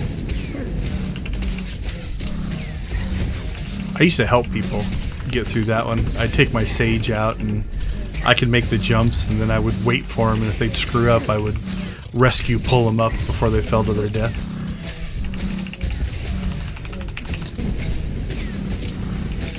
I guess you could argue the Tatooine balloon ride ones are not hard, they just take a long time.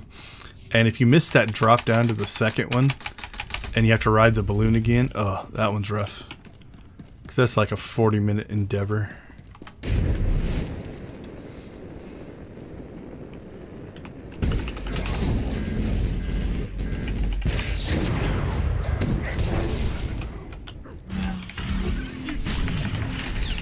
But I think you're right. I'm going to agree.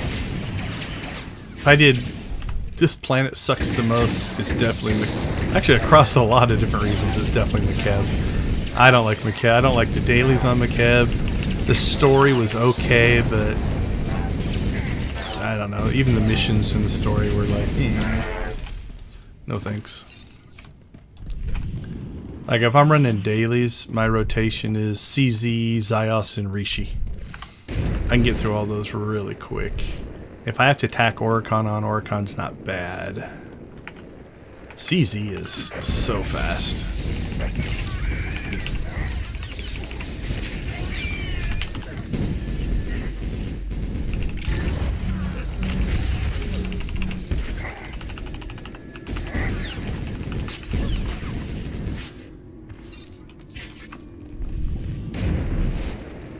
Yeah, we didn't mess it up that time. Good stuff.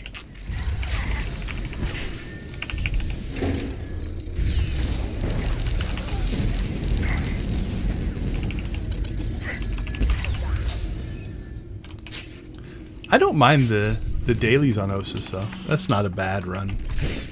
A little long because there's like one of the weeklies is like 6, one is like 10, that 4-player heroic with the waves of things that come in is a pain. I used to be able to solo it with maybe one death. I tried it, I don't know, a few months ago, and that thing feels more brutal than it was before. So getting a friend to help on that one is definitely useful, but most of the dailies there aren't too bad. Iocath, huh? A lot of people don't like Iocath.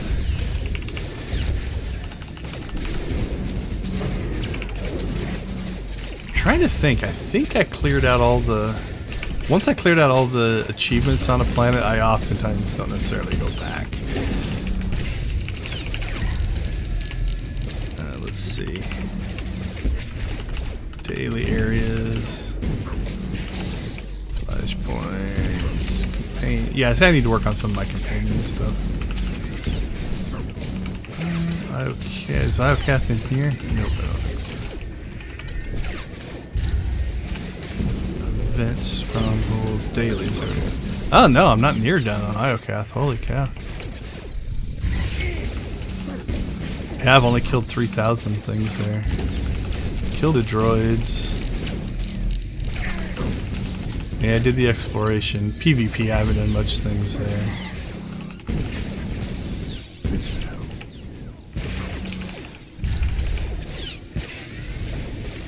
Yeah, there was like, I think there's one of these that is, you have to turn into the little mouse droid and do something. Yeah, I've done that kind of stuff, but definitely, you can tell I haven't played the dailies a lot, otherwise those numbers would be higher. And obviously I don't PvP on Iocath. Those are getting tougher to do as well. So yeah, I haven't spent a lot of time on Iocath.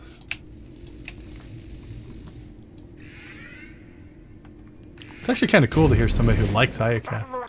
He gets a bad rap.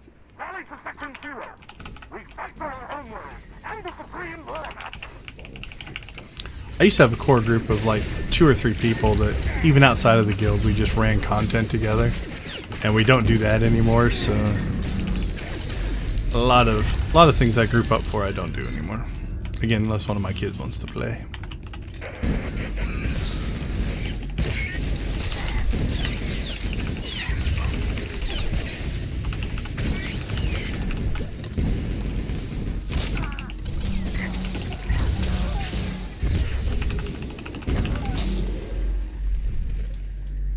I'll admit, I do.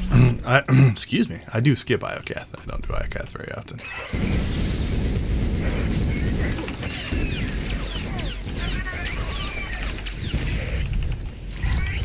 I actually did a spreadsheet one time back when they announced that 7.0 was going to come out. And they also, I'm going to eat that. They announced that they were doing away with the renown system.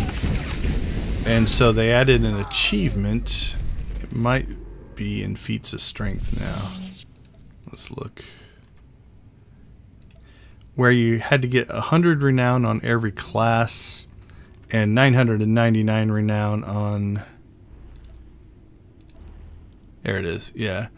So you had to have 100 on every class and then 999 on one character. And so I built a spreadsheet out to kind of track how much XP, how much renown I was getting for dailies, how fast I could get through them, and that's where I turned into my. Oops, clicked a button on my mouse. You know, my normal rotation, I would do them all a lot of times, but if I'm in a hurry, you know, CZ I can fly through. Ziost is easy because there's hardly any fighting on it. And Rishi, I've got a Rishi down pretty well. I can get through Yavin 4 pretty quick. I've done that one enough times. Oricon I can get through pretty quick. So that'd probably be the ones I'd pick first. Black Hole and Section X aren't too bad on the Republic side. I like them.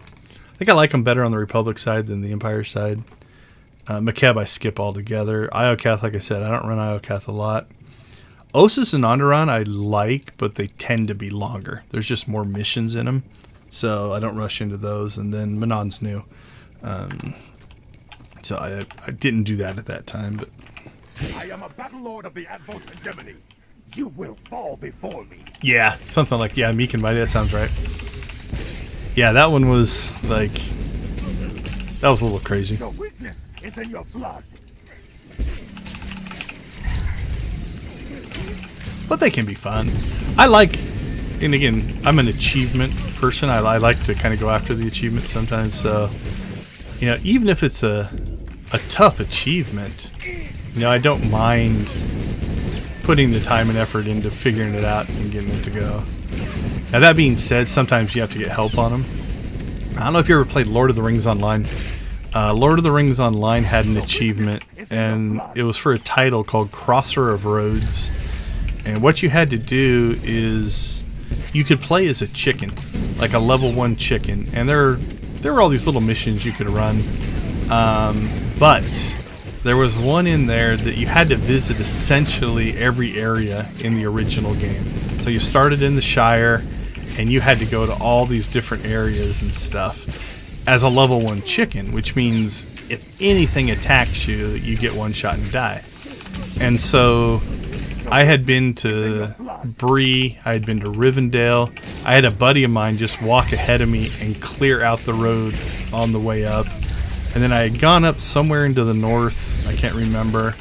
And then there was a teleport to this little island, and then just north of Bree, and then you walk back over to the road. And I'm like, dude, I can just, there's nothing out here, right? I can just do that. And so I was probably 4 or 5 hours into this to get it done, and I was heading back to the road, and an orc spawned somewhere, and I didn't see it, and it one-shot me, and I was sick to my stomach because it's like I have to now start all over. I never did. I'm like, you know what? Just not going to complete that one. That one was, it was brutal. Recommend immediate evacuation. Alright, so we got 12 more. Alright, we'll check our stuff after we get out here.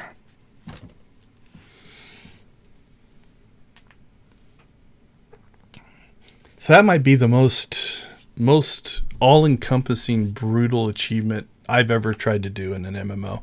Because again, it took about 8 hours to complete it if you went all the way through it. And I was close, man. It's like, I think we had like one more area to go to, and I don't know, I was tired, I screwed up, and I ended up dying. Okay, let's take a peek. Where are we at on things here? Yes, we got over 100. That's awesome. Let's check our... Yeah, we've actually got 10 levels of this stuff, so 10 levels for the first couple days isn't too bad. Alright, what do we got here? Let's clean out some of these. All these material bags, that won't do us a lot of good. I do like, if you played before this materials inventory, you could have your entire legacy bank full of just crafting materials. So this is way better. Okay, let's see. What do we got? We'll put blue 300s down here, or 330s.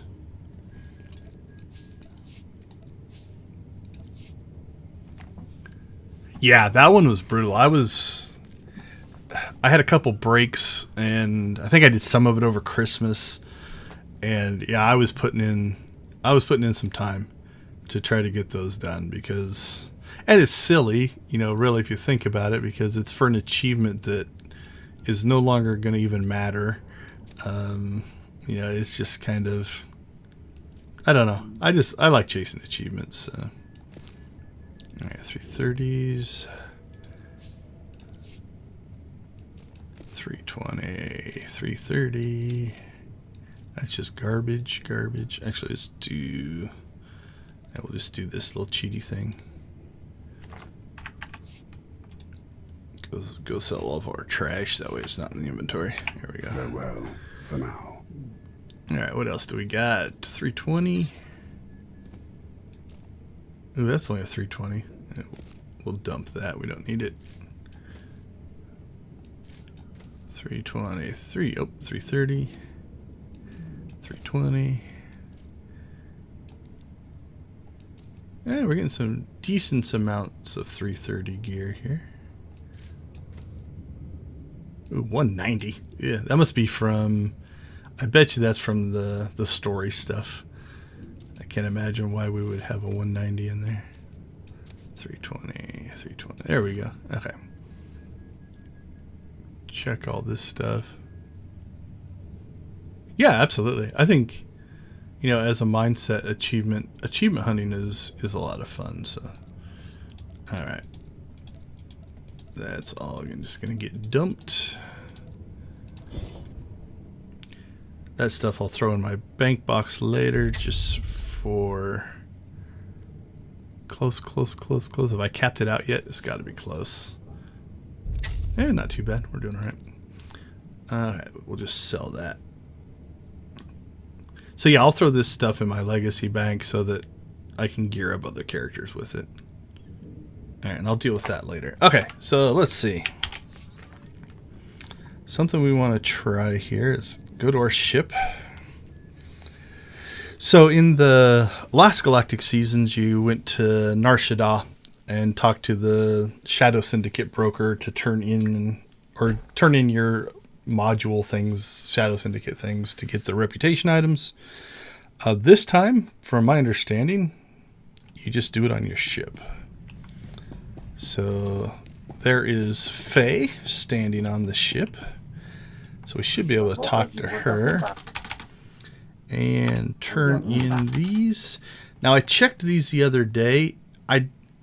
Interesting enough, I don't know if it was a bug or a mistake, but in the Shadow Syndicate one, like if I turn in one module, I get 25 gambling authority and management reputation points, right? So I get one of those things. So it's 25 per. So if I turn in 5, you know, so we get 125. So 25, 50, 75, 125. So that one is still doing the same rate. If I turn in 10, that's 250. That's the same. We turn in 20, that's 500. That should be the same. And if you turn in 100, that is 500, which I believe is the same as well. Let's see. Yeah, because it's one of those at 500. And so 20 times 5 is 5 of those. So it really doesn't matter, I guess, what you want. What I like to do is at least do these top ones, because you'll notice, you know, that's a blue. That one's, I think the first 3 are all blues. Yep. Because they stack. And so if you just do one, you're going to get a full stack. So we'll turn in 100. Now also, if you haven't played or done Galactic Seasons, the conversion has not taken place yet. So if I escape out of that conversation, oh, is that a bug? I think it's just, yeah, it's just a, so it basically, I was at 115, it thought it gave me 115 back and thought it was over. It didn't actually do it, which is good. That would be a horrible bug because that's so exploitable. Okay, so, nope, wrong one. Oh crap, I didn't mean to hit escape. Okay, so when we do this, you know, you click this, the conversion hasn't taken place. You actually have to leave via conversation, and that will trigger the transfer. So if you're having trouble with that, that is what's going on there. So now we should be down to 15 because we turned in our 100, and we have these new reputation modules, which will stack up right there. Okay, now let's see. Based on reputation, I don't see it here yet. So let's click one of these and maybe waste a bunch of them. We'll see. Okay, there we go. Cool, kicked in. I was thinking that's probably what was going to happen. So, so we've gained reputation there. Now, there is a weekly cap here. So I got, because of the guild I'm in, I got 862 reputation for that 500 reputation points. That helps a lot. The other thing is if you're chasing, these are bound. So if you're chasing conquest and you're having trouble making conquest on different characters, this reputation advancement conquest item, where is it at? Right there. 45,000 plus the guild bonus that you're going to get. That's going to be half, right? So if you save these and say, okay, I'm going to do one today, and then tomorrow, this is daily repeatable. Tomorrow I'll do that again. You can actually make a reputation on a character that way. And so if you go through a bunch of characters, you can actually make your conquest very, very easily just by turning in those reputation items. I'm well over. I'm not too worried about that. We're at 368 out of 100,000. And plus I took them all on this character, so I'm not going to bother with that. So let's go ahead and see what we can do. So we got 3,276, 2,400, 1,500, 690. Okay, so for me, that was 5 of those. I think we actually have enough to buy one more. Let's do that. Nope. Need 20, and I think I only have 15. So I need 5 more before Tuesday to cap my reputation. So that's definitely doable. I've only been working on Galactic Seasons since last night. So last night and today, I was able to earn enough to go ahead and... Actually, we'll get this. Let's do it this way. The other thing that I haven't done yet is you can actually get... Here's 10 of those modules right here.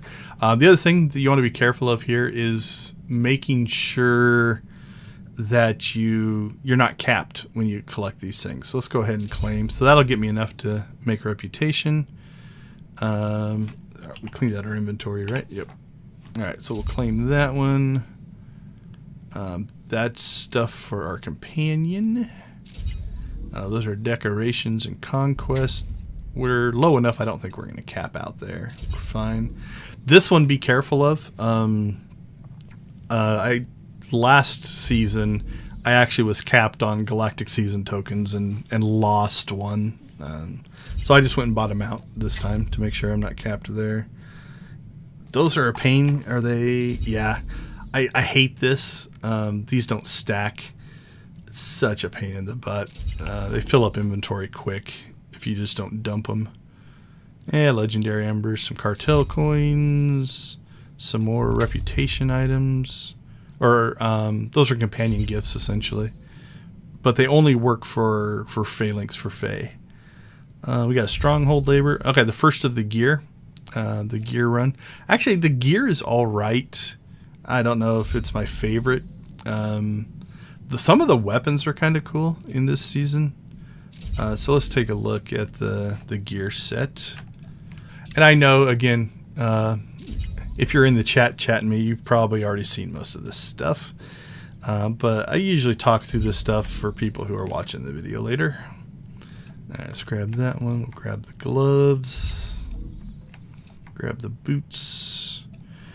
This first set doesn't appear to have a helmet. The second set does, though. So let's make sure I didn't miss it the first time, but I didn't see a helmet. Yeah, I don't see it. The other thing that I've read about, and I haven't looked at it myself, let's see if I can find it in here, is one of the decorations. Oh, let's take a peek at some of the weapons too as we go through. Alright,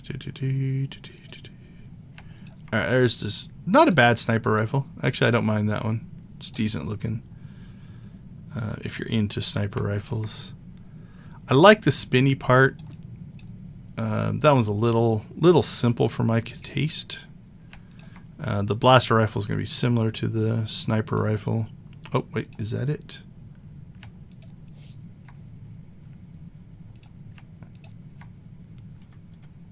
Nope, that is not it.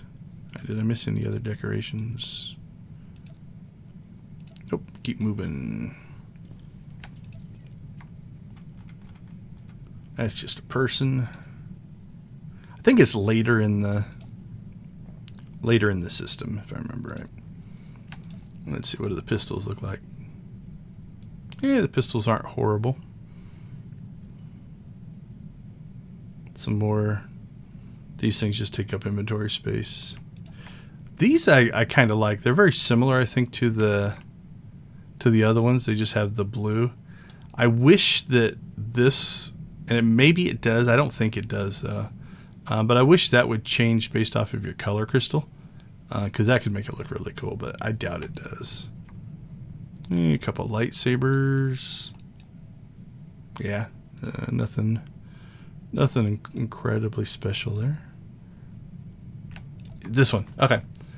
So this large console, from my understanding, from what I've read, actually acts as a cargo hold, a bank box, which is kind of cool. Or no, is it a cargo hold? No, it's a mail. So instead of that like silly little mail thing, which I can't see. I believe this acts as a mail thing. I think that's what I read. So, all right. Anything else in here? Okay, so we've got our great swing. There we go. So that's the first set of gear. The helmet is obviously my old helmet.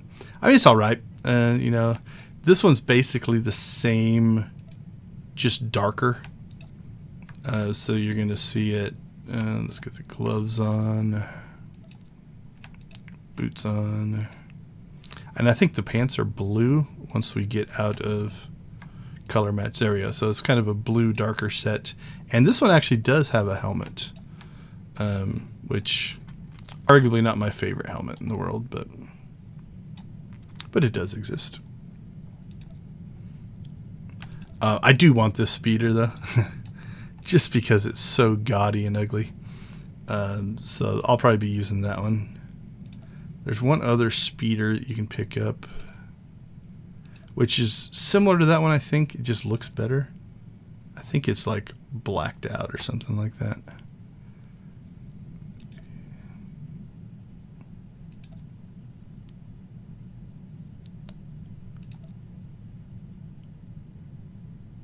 Oh, there's a mount. So that's the second mount, I think.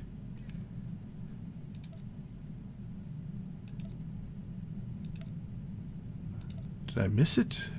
Oh, nope, there it was. So yeah, similar, but definitely that's a decent looking speeder. Does it have an animation? Does it do anything? Doesn't look like it. What about the other one?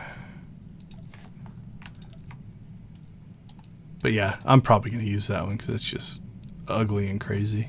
No, it doesn't look like it does anything either. Okay, let's see. So we got an inventory full of crap here. I'm going to go ahead and finish this while I'm thinking about it. So we're going to grab just one because now we have 25.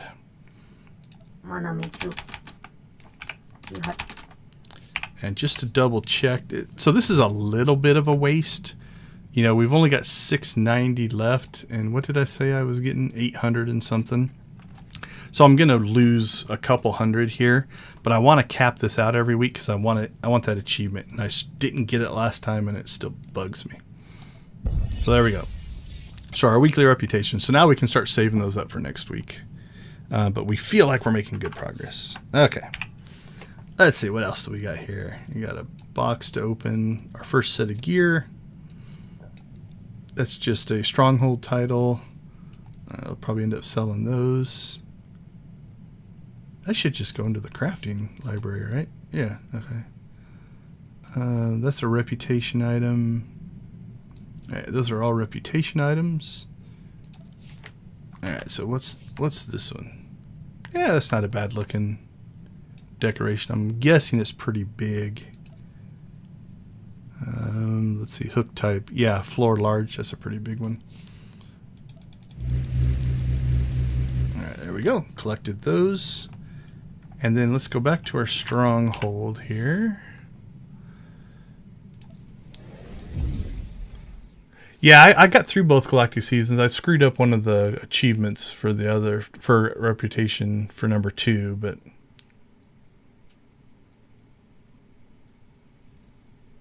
yeah, I haven't gone through all the customizations. I'll take a look at that here in a second, honestly. Okay, let's see. We need to get our new companion here. There she is. We will meet again. I'm sure we will, Arky. Alright. Let's see. Where are you at in my list? Holy cow, you're going to be way at the bottom somewhere. Oh, she's got to be a 1, right? There she is. Failings. Okay. We got one for 10,000, 5,000, and 5,000. Let's give her that one.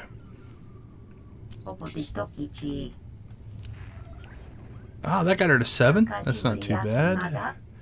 5,000. We'll take her up to 10. And we'll give her the 10,000 one. 14. Not too bad. That'll make her a little bit more effective for future content. So congratulations, Failings. Look at all those people you jumped over. Alright, I'll have to figure out where I'm going to store these things. Okay, the last thing that I think we're going to clean up here a little bit is... What did we get for... Oh, you know what? Now I don't have to. I was going to swap out one of these earpieces for our green and then have to swap an accuracy module, but I think we can we'll now just use the accuracy one, so that should... So our damage went up, survivability went down a little bit because we lost endurance, but our other things went up a little bit. And if we check our accuracy, that's a typo. We're at 110.21. We're not at 10% accuracy. That wouldn't make any sense. Let's see if that worked. Yeah, I don't know what's going on there. That should be 110.21. So that's just a little bit of a bug. Alright, we'll store that gear later. I think that pretty much hits on everything. So definitely a different stream. If you're watching the video, drop down in the comments below if you'd rather me go back to our Dark Jedi playthrough. So we're just doing the stories there. Or if you like the kind of the, going after Galactic Seasons. Oh, what do we got? We got a spam bot hitting us. I think Nightbot deleted it all. Can you see any of the messages that popped up?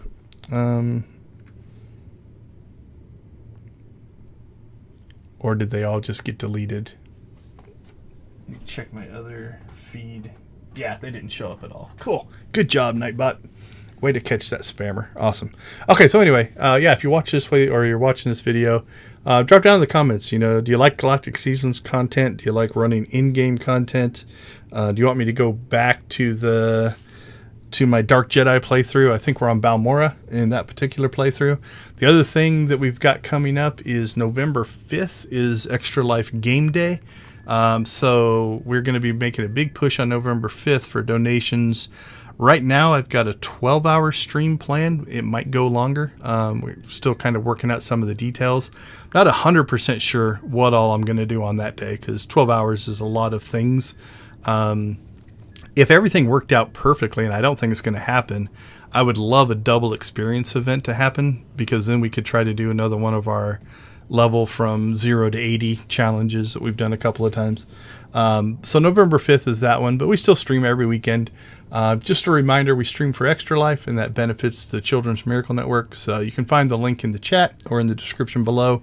It takes you to my Extra Life donation page. But I know not everybody can donate. That's fine.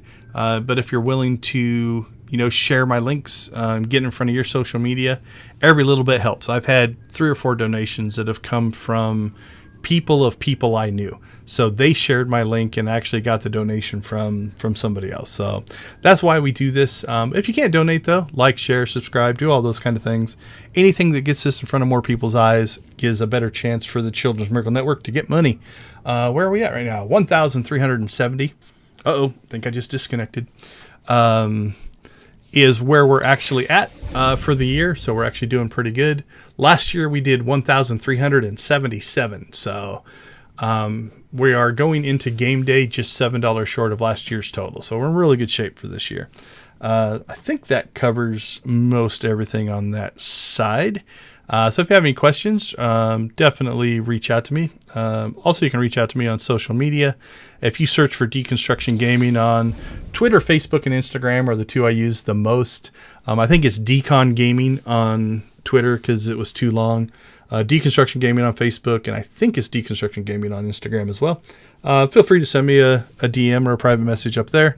Anything you'd like to see. Like I said, I've been playing since beta. I'm happy to mix up the content. During the 12-hour stream, I'm probably going to play Old Republic the whole time, but I might shift into... I do appreciate the great commentary, so 10 to 2 every Saturday Pacific time is when we stream. So with that being said, I'll leave you with, have fun, go play some games, and go watch, play, or create something great. Thanks for hanging out. We'll see you guys.